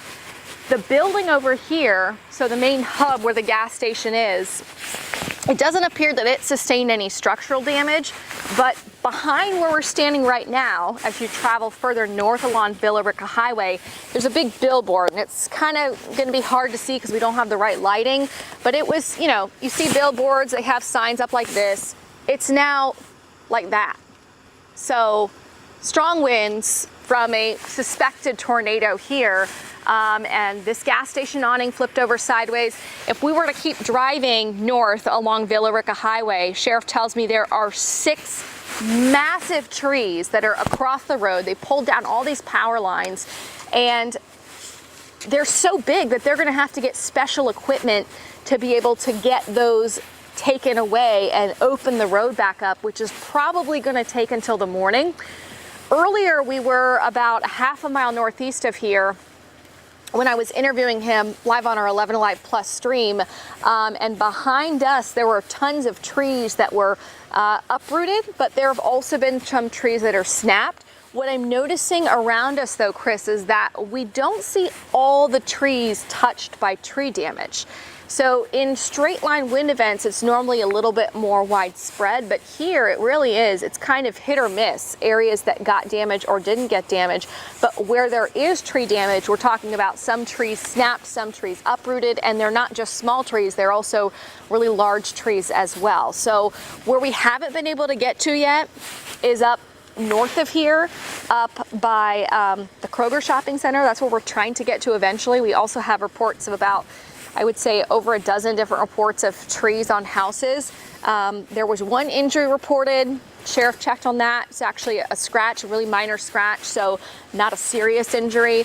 But you never know when there's a tornado warning what it's actually going to do. You just have to be, hope for the best. And we're hearing there's worse damage. We're trying to get to it, but as of now, no serious injuries that we've heard of, no fatalities that we've heard of, and those are always two really good things to be thankful for. I'll put it that way when you deal with severe weather threats like this. Chris. Melissa, you, as I said, you've been on top of everything there with that damage. You were right in the spot where that weather was worse a little bit earlier, and then you were positioned very well to be able to show us here that damage, and you've been fighting to get to that damage too by getting that escort from the sheriff. So thank you. This really helps to tell the weather story of those storms moving in, and where we are seeing that damage, that is also where we did have a tornado warning a little bit earlier. And again, the National Weather Service will have to go in there and analyze and survey the damage to determine. They will make the final call as to whether or not this was an actual tornado or not. And it's hard to tell for Melissa to see in the dark, but based on what she has seen so far, she's kind of leaning more toward, and me from seeing that and hearing what she has been telling me, that it could be a tornado. But again, we have to wait until the light of day tomorrow to get a better look at that, to see how the damage is scattered around and how it has moved, whether or not anything was twisted, or if the trees are lying all in one direction, then that would be more like straight line wind. So we will be able to determine that once the National Weather Service is able to get a survey crew in there. I don't know if they will get there tomorrow. They're probably going to be pretty busy over the next few days here. So that is going to be the next step to determine what that was. But as Melissa said, it sounds like some pretty significant damage. Just the fact that that awning of the gas station was pretty much all toppled over, where the legs of that awning were sticking straight up in the air there. That is significant, as well as her talking about those very large trees that the sheriff was telling her about that were near that same area that brought down some power lines too. So Looks like, based on what we're seeing and based on what Danielle and I have been kind of watching here from the National Weather Service chat, that might be the area that has been the hardest hit. Again, based on what we're seeing so far, we may get some new reports in tomorrow morning on that too. So the National Weather Service will head out. We'll also have our crews going out there tomorrow morning as well, once the sun is up, and we'll get a better look at that.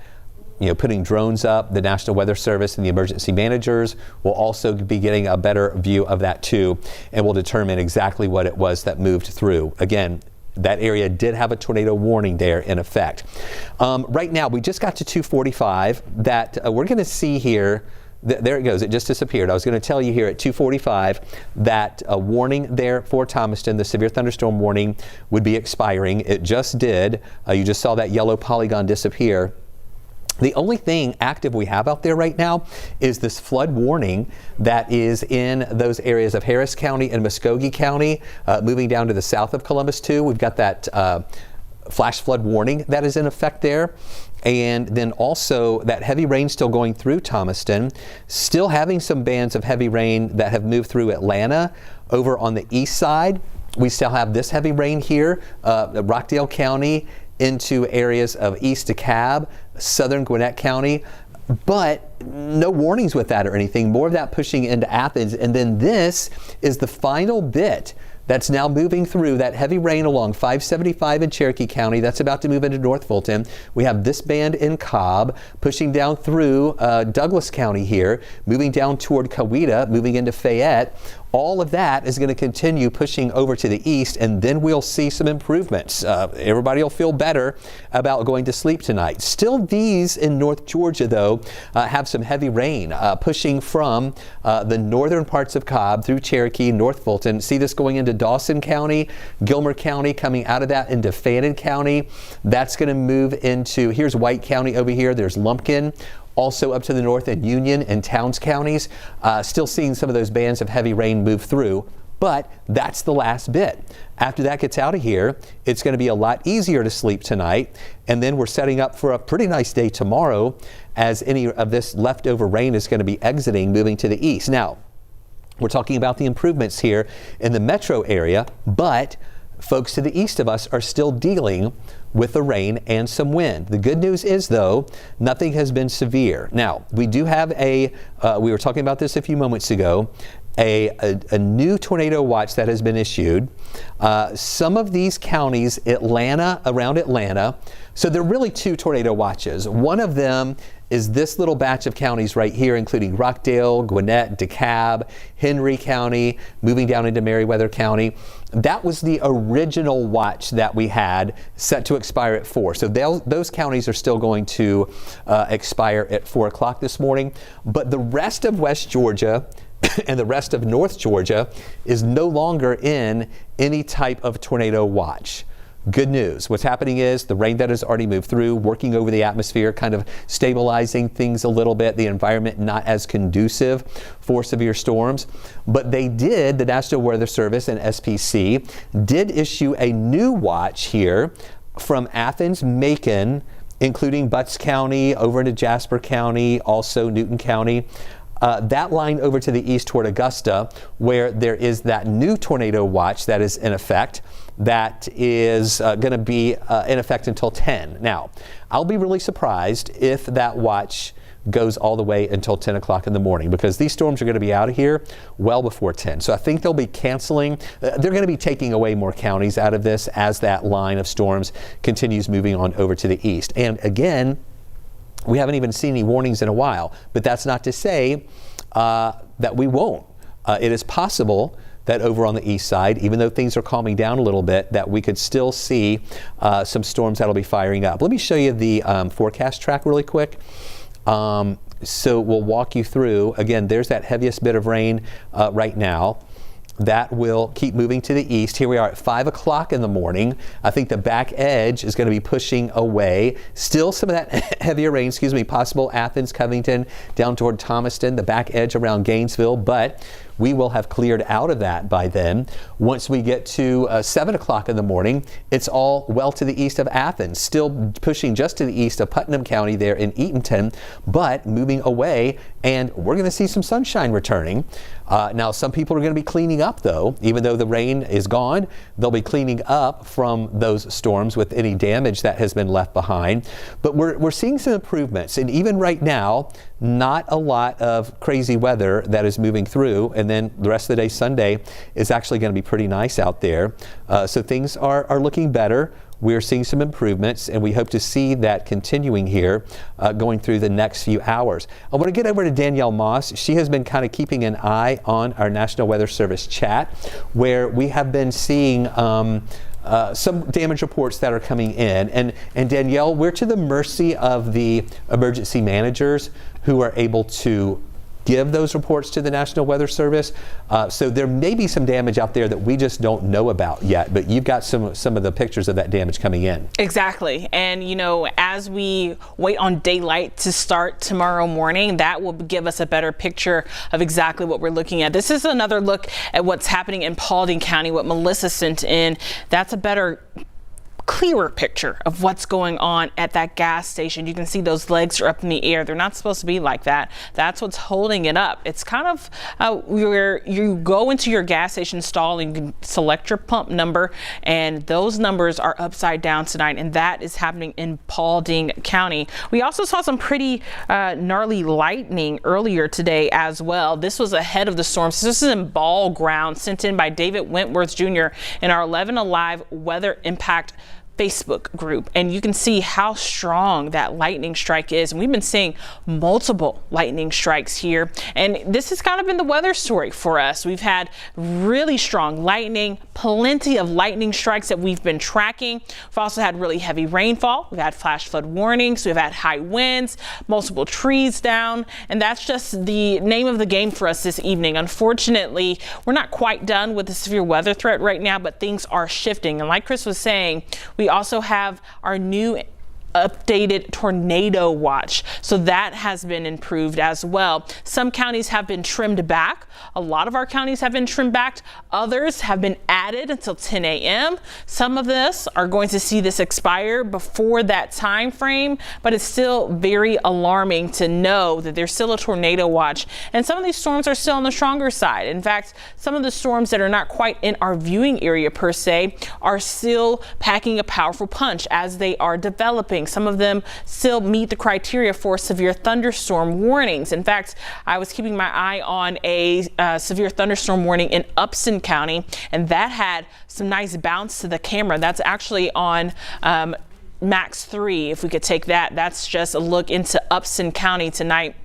With everything that's been happening, whenever there is a severe thunderstorm warning that has been issued, our first thing is what's happening in that place. What can we expect? And a lot of times you see these high winds really happening, and you have to pay close attention to what's going on. You can see that camera has a nice bounce to it. That's not something that usually happens. That's how high the winds are. Now, I know it's dark. The camera's in black and white, but you can see those flashes there. Number one, the winds are high, so it's creating a shortage in that camera, and it's lightning outside, and you can see how heavy that rain is.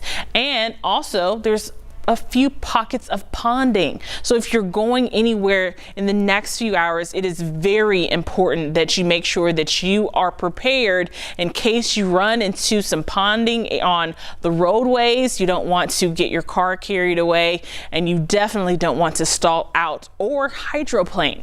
All those things could definitely happen. Here's a look though at that severe thunderstorm warning that is a little bit south. This is near Americus, but this is what we keep our eye on. As these storms develop, they will continue to push eastward, and some of us haven't even seen any rainfall. So some of these storms could actually continue to hold together tonight. As of right now, as far as the tornado threat is concerned, that's one thing that we'll have to keep our eye on. But like Chris said, sometimes the National Weather Service, they will issue these watches and then they will trim them back, even though some of us might not see a tornado. That doesn't mean get comfortable and that we're in the clear. In fact, we can hear the rumbles of thunder right now here in Metro Atlanta. In fact, fact, there's tons of power outages as well. I don't know if we have that graphic ready to go, but we have a lot of power outages in Metro Atlanta. In fact, in Fulton County, their emergency manager says that there are at least 12 trees down.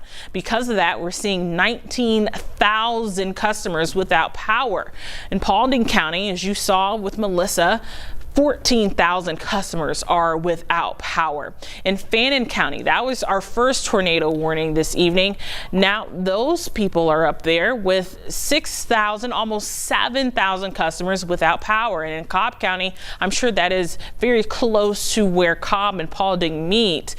5,000 people are without power there. And you have to think that that's about 2 people per home. So you really take that number and you multiply it by at least 2 to get what you need to see as far as our power outages are concerned. So as daylight starts to come in slowly but surely in the next few hours, we're really going to start to see the damage reports happening. We're already starting to hear from some of the sheriff's offices saying, please stay at home. Troup County Sheriff says, please do not come out unless it's an emergency. And that's because there's so many trees down. You don't want to see any blockage. You don't want to see anything that could cause any damage in any way. So it's very important that you heed the warning of those people who are out there trying to clean up. And you don't want to stop the cleanup process either, because like you saw with Melissa when she was talking to the sheriff, a lot of times you will see sheriff's deputies. They have inmates there that are trying to clean the roads and make them passable. And you don't want to run up on them, and you also don't want to be surprised by a tree down either. So it's all something that you have to take and put into perspective, that even though I know a lot of people, sometimes you want to see what's going on. You've heard us talking about it. You've heard us showing you everything that's happening on our screens, and you want to see it for yourself, but it's very easy to remember to just stay at home and make sure that you are staying out of the way of those that are trying to provide help and assistance to some people who really might need it here in the next few hours. As of right now, though, look at your live radar. We have been hearing some pretty strong rumbles of thunder here in our studios, and right now we're seeing a few pockets of heavy rain showers, but most of the heavy rain is moving off to the west. So I would not be surprised if we start to see some of those counties trim back off of that tornado watch as well. As of right now, what we're looking at, we're starting to see things weaken, and this is what we anticipated would happen by the time the storms got to this point.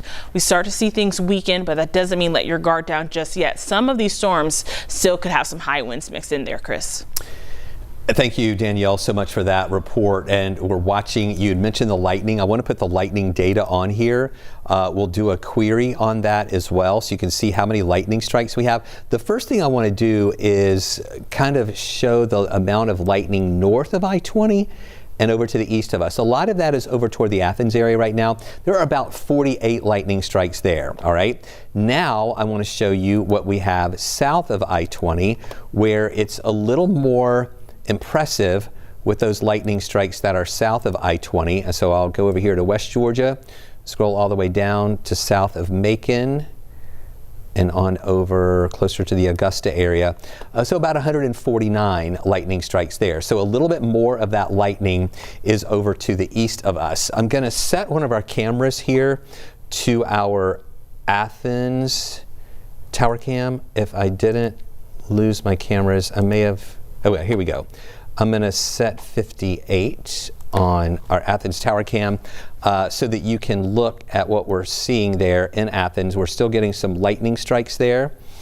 And some rain. That's where that heavier rain is beginning to move through. Now, this is looking at from downtown, looking toward North Campus. And I know it's dark there. There's not a lot you can see, but you can see some of the raindrops hitting the lens on the camera. I was just going to be curious to see if we happen to see some of those flashes of lightning there in the distance. And of course, right when I take it, we don't see any, but we do have some of that lightning over in the Athens area. So what we're going to do here in about a minute and a half, we're going to wrap up at 3 o'clock. We'll put the maps back up. Danielle and I are going to be standing by to potentially do some additional updates for you in just a little bit. But really, we're seeing some encouraging signs that even though we still have these pockets of heavy rain move through, we don't have one severe thunderstorm warning in our area. We don't have one tornado warning in our area. The nearest severe thunderstorm warning is really between Columbus and Macon down in Taylor County around Butler, Georgia, down to the south. And that's really where the environment is a little more favored for still some of those stronger storms out there for tonight. And pushing down into southwest Georgia. So the good news is we are seeing the end of this rain pushing through Atlanta right now. And that's going to keep moving over to the east. Now, there are a couple of other showers back in these areas of Mississippi and Alabama. Nothing really major with that. That still may pass through during the morning hours, but those shouldn't turn severe. It's just watching this move through. That's going to be pushing to the east, and we'll still have a better weather day here excuse me, during the day on Sunday. So we're going to take you back now. We'll have the maps up here streaming online, and then Danielle and I will come back on. Nicole is also here, or either it might be Nicole and I might come back on in just a little bit as we give you another update on those storms as they are passing to the east of us right here on 11Alive Plus.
I'm Chief Meteorologist Chris Holcomb from the 11Alive Weather Impact Team, breaking in to let you know about another tornado warning that is in effect now. This is to the east of Atlanta, and it includes only a small part of Putnam County, which is over near Lake Oconee, where we have this rotation that we're watching. So I want to just give you some perspective here. Here we are in Atlanta. This is out I-20. It is down here really between Eatonton and Milledgeville, where we have this little bit of rotation that is right there on the county line between Putnam County and also Hancock County, near the Milledgeville area, there in parts of Baldwin County there as well. Here is a look. I want to put this into live mode where, and I'll put the warning here up here too, so you can see what we're talking about with this tornado warning that is in effect for Baldwin, Hancock, and parts of Putnam County. It does not include all of Putnam County. This is going to be in effect until 4:30. Now, I think that this is going to be exiting Putnam County really soon because there's only a small sliver of Putnam County in this. And the reason that I'm breaking in on the air, Putnam County is one of the counties that we're responsible for alerting for severe weather or any tornado warnings. So the issue is, it's just this small little bit right here. Here's Eatonton. We have I-20 up here. Lake Oconee is in this area. Excuse me. Then you get down to Baldwin County around Milledgeville near Lake Sinclair. So it's just this little part of Putnam, a little part of Baldwin. It's mainly in effect for that larger area of Hancock County, which is just outside of our viewing area. So this is in effect for those counties, Baldwin, Hancock, and Putnam, until 4:30. However, since this is just a small little sliver of Upson County included in this warning, I really think that it's going to be well before 4:30 when this is going to be canceled for Putnam, and then we'll take you back to your regularly scheduled programming. I want to show you the velocity mode right now, and let me take the lightning data off, and really, we're not seeing anything too impressive there right now. There's just a little bit of what we see right in here. This may have been a little more impressive when the National Weather Service first initiated this warning to be issued. And a lot of times what happens is you'll see the rotation there, and it may pulse up and then pulse down pretty quickly. But there is some evidence in these colors that you see right here. This is pretty much right along the county line there. So here's Eatonton. You take 441 down toward the Milledgeville area. This is really where we are seeing that right now. That potential rotation doesn't look too impressive, but again, this is a tornado warning. This is going to move up toward the north and also to the east. If you are in those areas, especially over into Hancock County and right there on the line of Putnam County into Hancock County in that northern part of Baldwin County, be in your tornado safe space as we are seeing just that little bit of rotation. I want to show you what the National Weather Service is saying about this particular warning here, where they are saying that this is a potential tornado, Doppler indicated, capable of producing a tornado, located over Plant Harley Branch, or 7 miles north of Milledgeville, moving northeast at 50 miles an hour. The main hazard there is a radar detected rotation of a potential tornado. They're right on the line between Hancock County and northern Baldwin County and Putnam County as well. Again, the main area that we were watching for that potential tornado is located near Plant Harley Branch, or 7 miles north of Milledgeville, where we see that rotation as it was moving through there. So in that area that I was just showing you, moving up toward the north and east, is what we're really watching there right now in those areas. Let me put the shear on here right now. And okay, so we do have a little bit of that showing up right here with our storm rotation. So this would kind of line up with this rotation that we're seeing there potentially that has prompted this tornado warning here. But again, it only excuse me, only includes a very small part of Putnam County there. Most of that rotation is over into Hancock County and would be into Baldwin County. That's moving to the northeast at about 50 miles an hour. So I think it'll be riding up pretty much along the line of Putnam County and Hancock County for a little bit before it moves away from there. So again, I don't think that you in Putnam County are going to be dealing with this warning until 4:30. It should be moving away from you by then. Here is a look at the reflectivity. I'm going to take the lightning off right here. And again, we have just seen some heavy rain moving through those areas. And this also gives you a better look at those county lines where, again, this is mainly for Hancock County, just including a little bit of Baldwin right there and a little bit of Putnam County right here along that line. And it really even looks like the worst part of this is mainly in Hancock County. So I really expect in the next few minutes, now still over in that part of Putnam County, eastern Putnam County there on the line of Hancock County, be in your tornado safe positions. They have issued a warning for you, but we do seem to see that rotation, or the worst part of that, may be pretty much there in Hancock County, moving up toward the north and to the east here. So in a bit, they may take Putnam County out of this warning, depending on if that main part of that potential circulation is going through there. Now, there's still, okay, so I do see a little bit of interesting stuff right up here. Again, that could be just a little echo there, or whether or not, I don't think that that's the real circulation that we see. I think that would be more in this part right here, which is right along the Putnam and Hancock County line, moving again to the north and east at about 50 miles an hour. We have had other tornado warnings earlier tonight over in parts of West Georgia and north and west of the city. We had numerous warnings a little bit earlier. We have reports of damage. Melissa Nord has been telling us about the damage that was over earlier tonight in parts of Paulding County. Some of that is pretty big damage that's been going on there. But if you'll see here, I want to give you perspective of what we're talking about. Again, here's Atlanta. It's out I-20 and then south, really, toward really south of Eatonton in the Phoenix area there, moving up toward the north and east. This is where we have that tornado warning right now. Things have gotten quieter here in Atlanta. The back edge of that rain and the storms is pretty much east of us right now. We still have some good rain up in parts of Hall County, pushing up into White County. That's moderate rain. We don't see any lightning with that up there, and we don't anticipate any type of rotation there. It is just this part here, that back edge, still moving through. That still has to clear through Athens.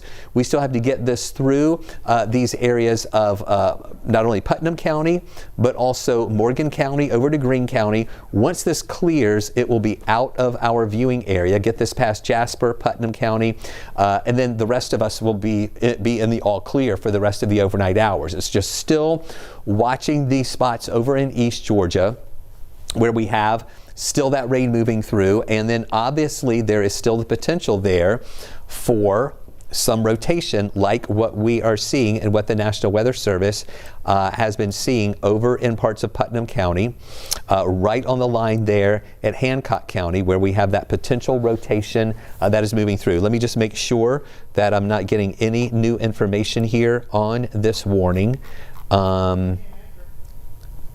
Okay, I'm not seeing anything new here on that right now. With this warning that was just issued just a little while ago. But watching that potential rotation that is in that area, really within here, again, just a little bit of green showing up here, right there, but this might be some of that broad rotation right there, again, near that Putnam and Hancock County line, moving to the northeast pretty quickly. So all of this is about to really exit or move away from Putnam County. We still have that little bit right there that's going to be interesting to see. Let me get a little bit closer and see if some other names come up. We see Devereaux right there. We also have Rockville, Howell Grove, and Shady Run. All right. This is the part here. There's Rockville, Howell Grove, Devereaux right here.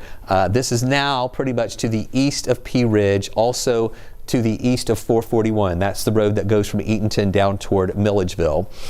And now that potential rotation is to the east of that, moving up into this direction toward Howell Grove, toward Highway 16 there. That goes over to Sparta. So Sparta is the main county seat there for Hancock County.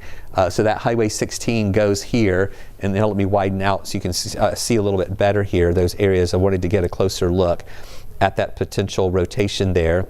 But you can see Eatonton is not in the warning polygon. It's just that little sliver that we see right here in Putnam County that is in that, and then really most of this warning is for Hancock County. Again, there's just a little bit of Baldwin County right there too. So this is the area that we're watching with that potential. It's not really clear here, but this is the area we're watching for that potential rotation right now as that moves up toward the north and east at about 50-55 miles an hour. This is a fast mover. So we're going to hold on to this, stay on air with you until we get any confirmation from the Weather Service of where it's going and if that area of rotation has exited Putnam County. If they take Putnam County out, I'm going to take you back to your regularly scheduled program there, and you will we'll watch that and keep an eye on it as it continues to move away and out of our area. Greene County is not included in this. So Greensboro is right up here. Greene County not included in this warning at all. Okay, so the whole thing just disappeared. All right, not just Putnam County, but it looks like the whole thing just disappeared. Not only just Putnam County. So that kind of goes to show what can happen here with these storms and how you may see some rotation that kind of ramps up a little bit. And then, okay, let me read what it says here about the cancellation.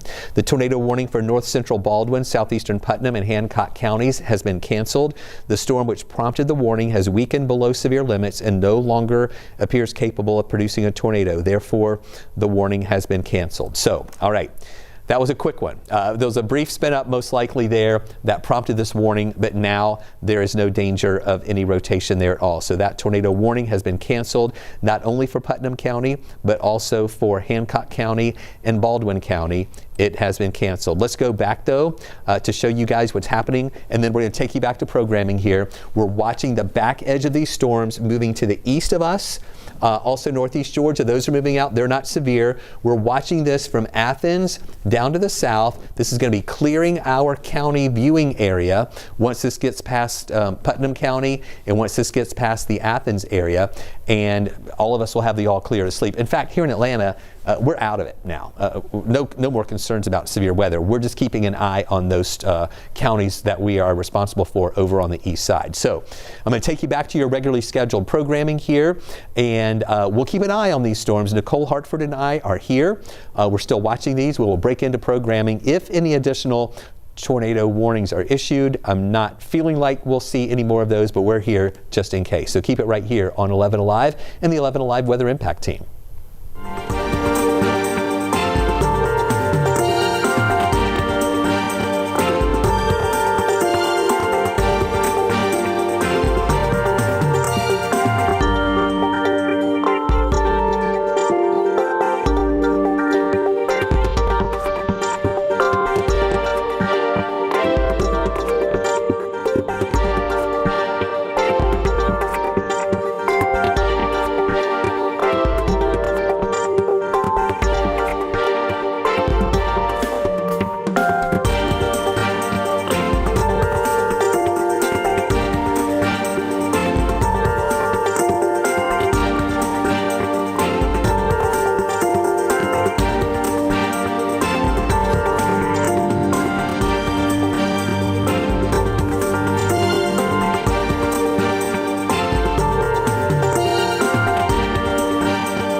you.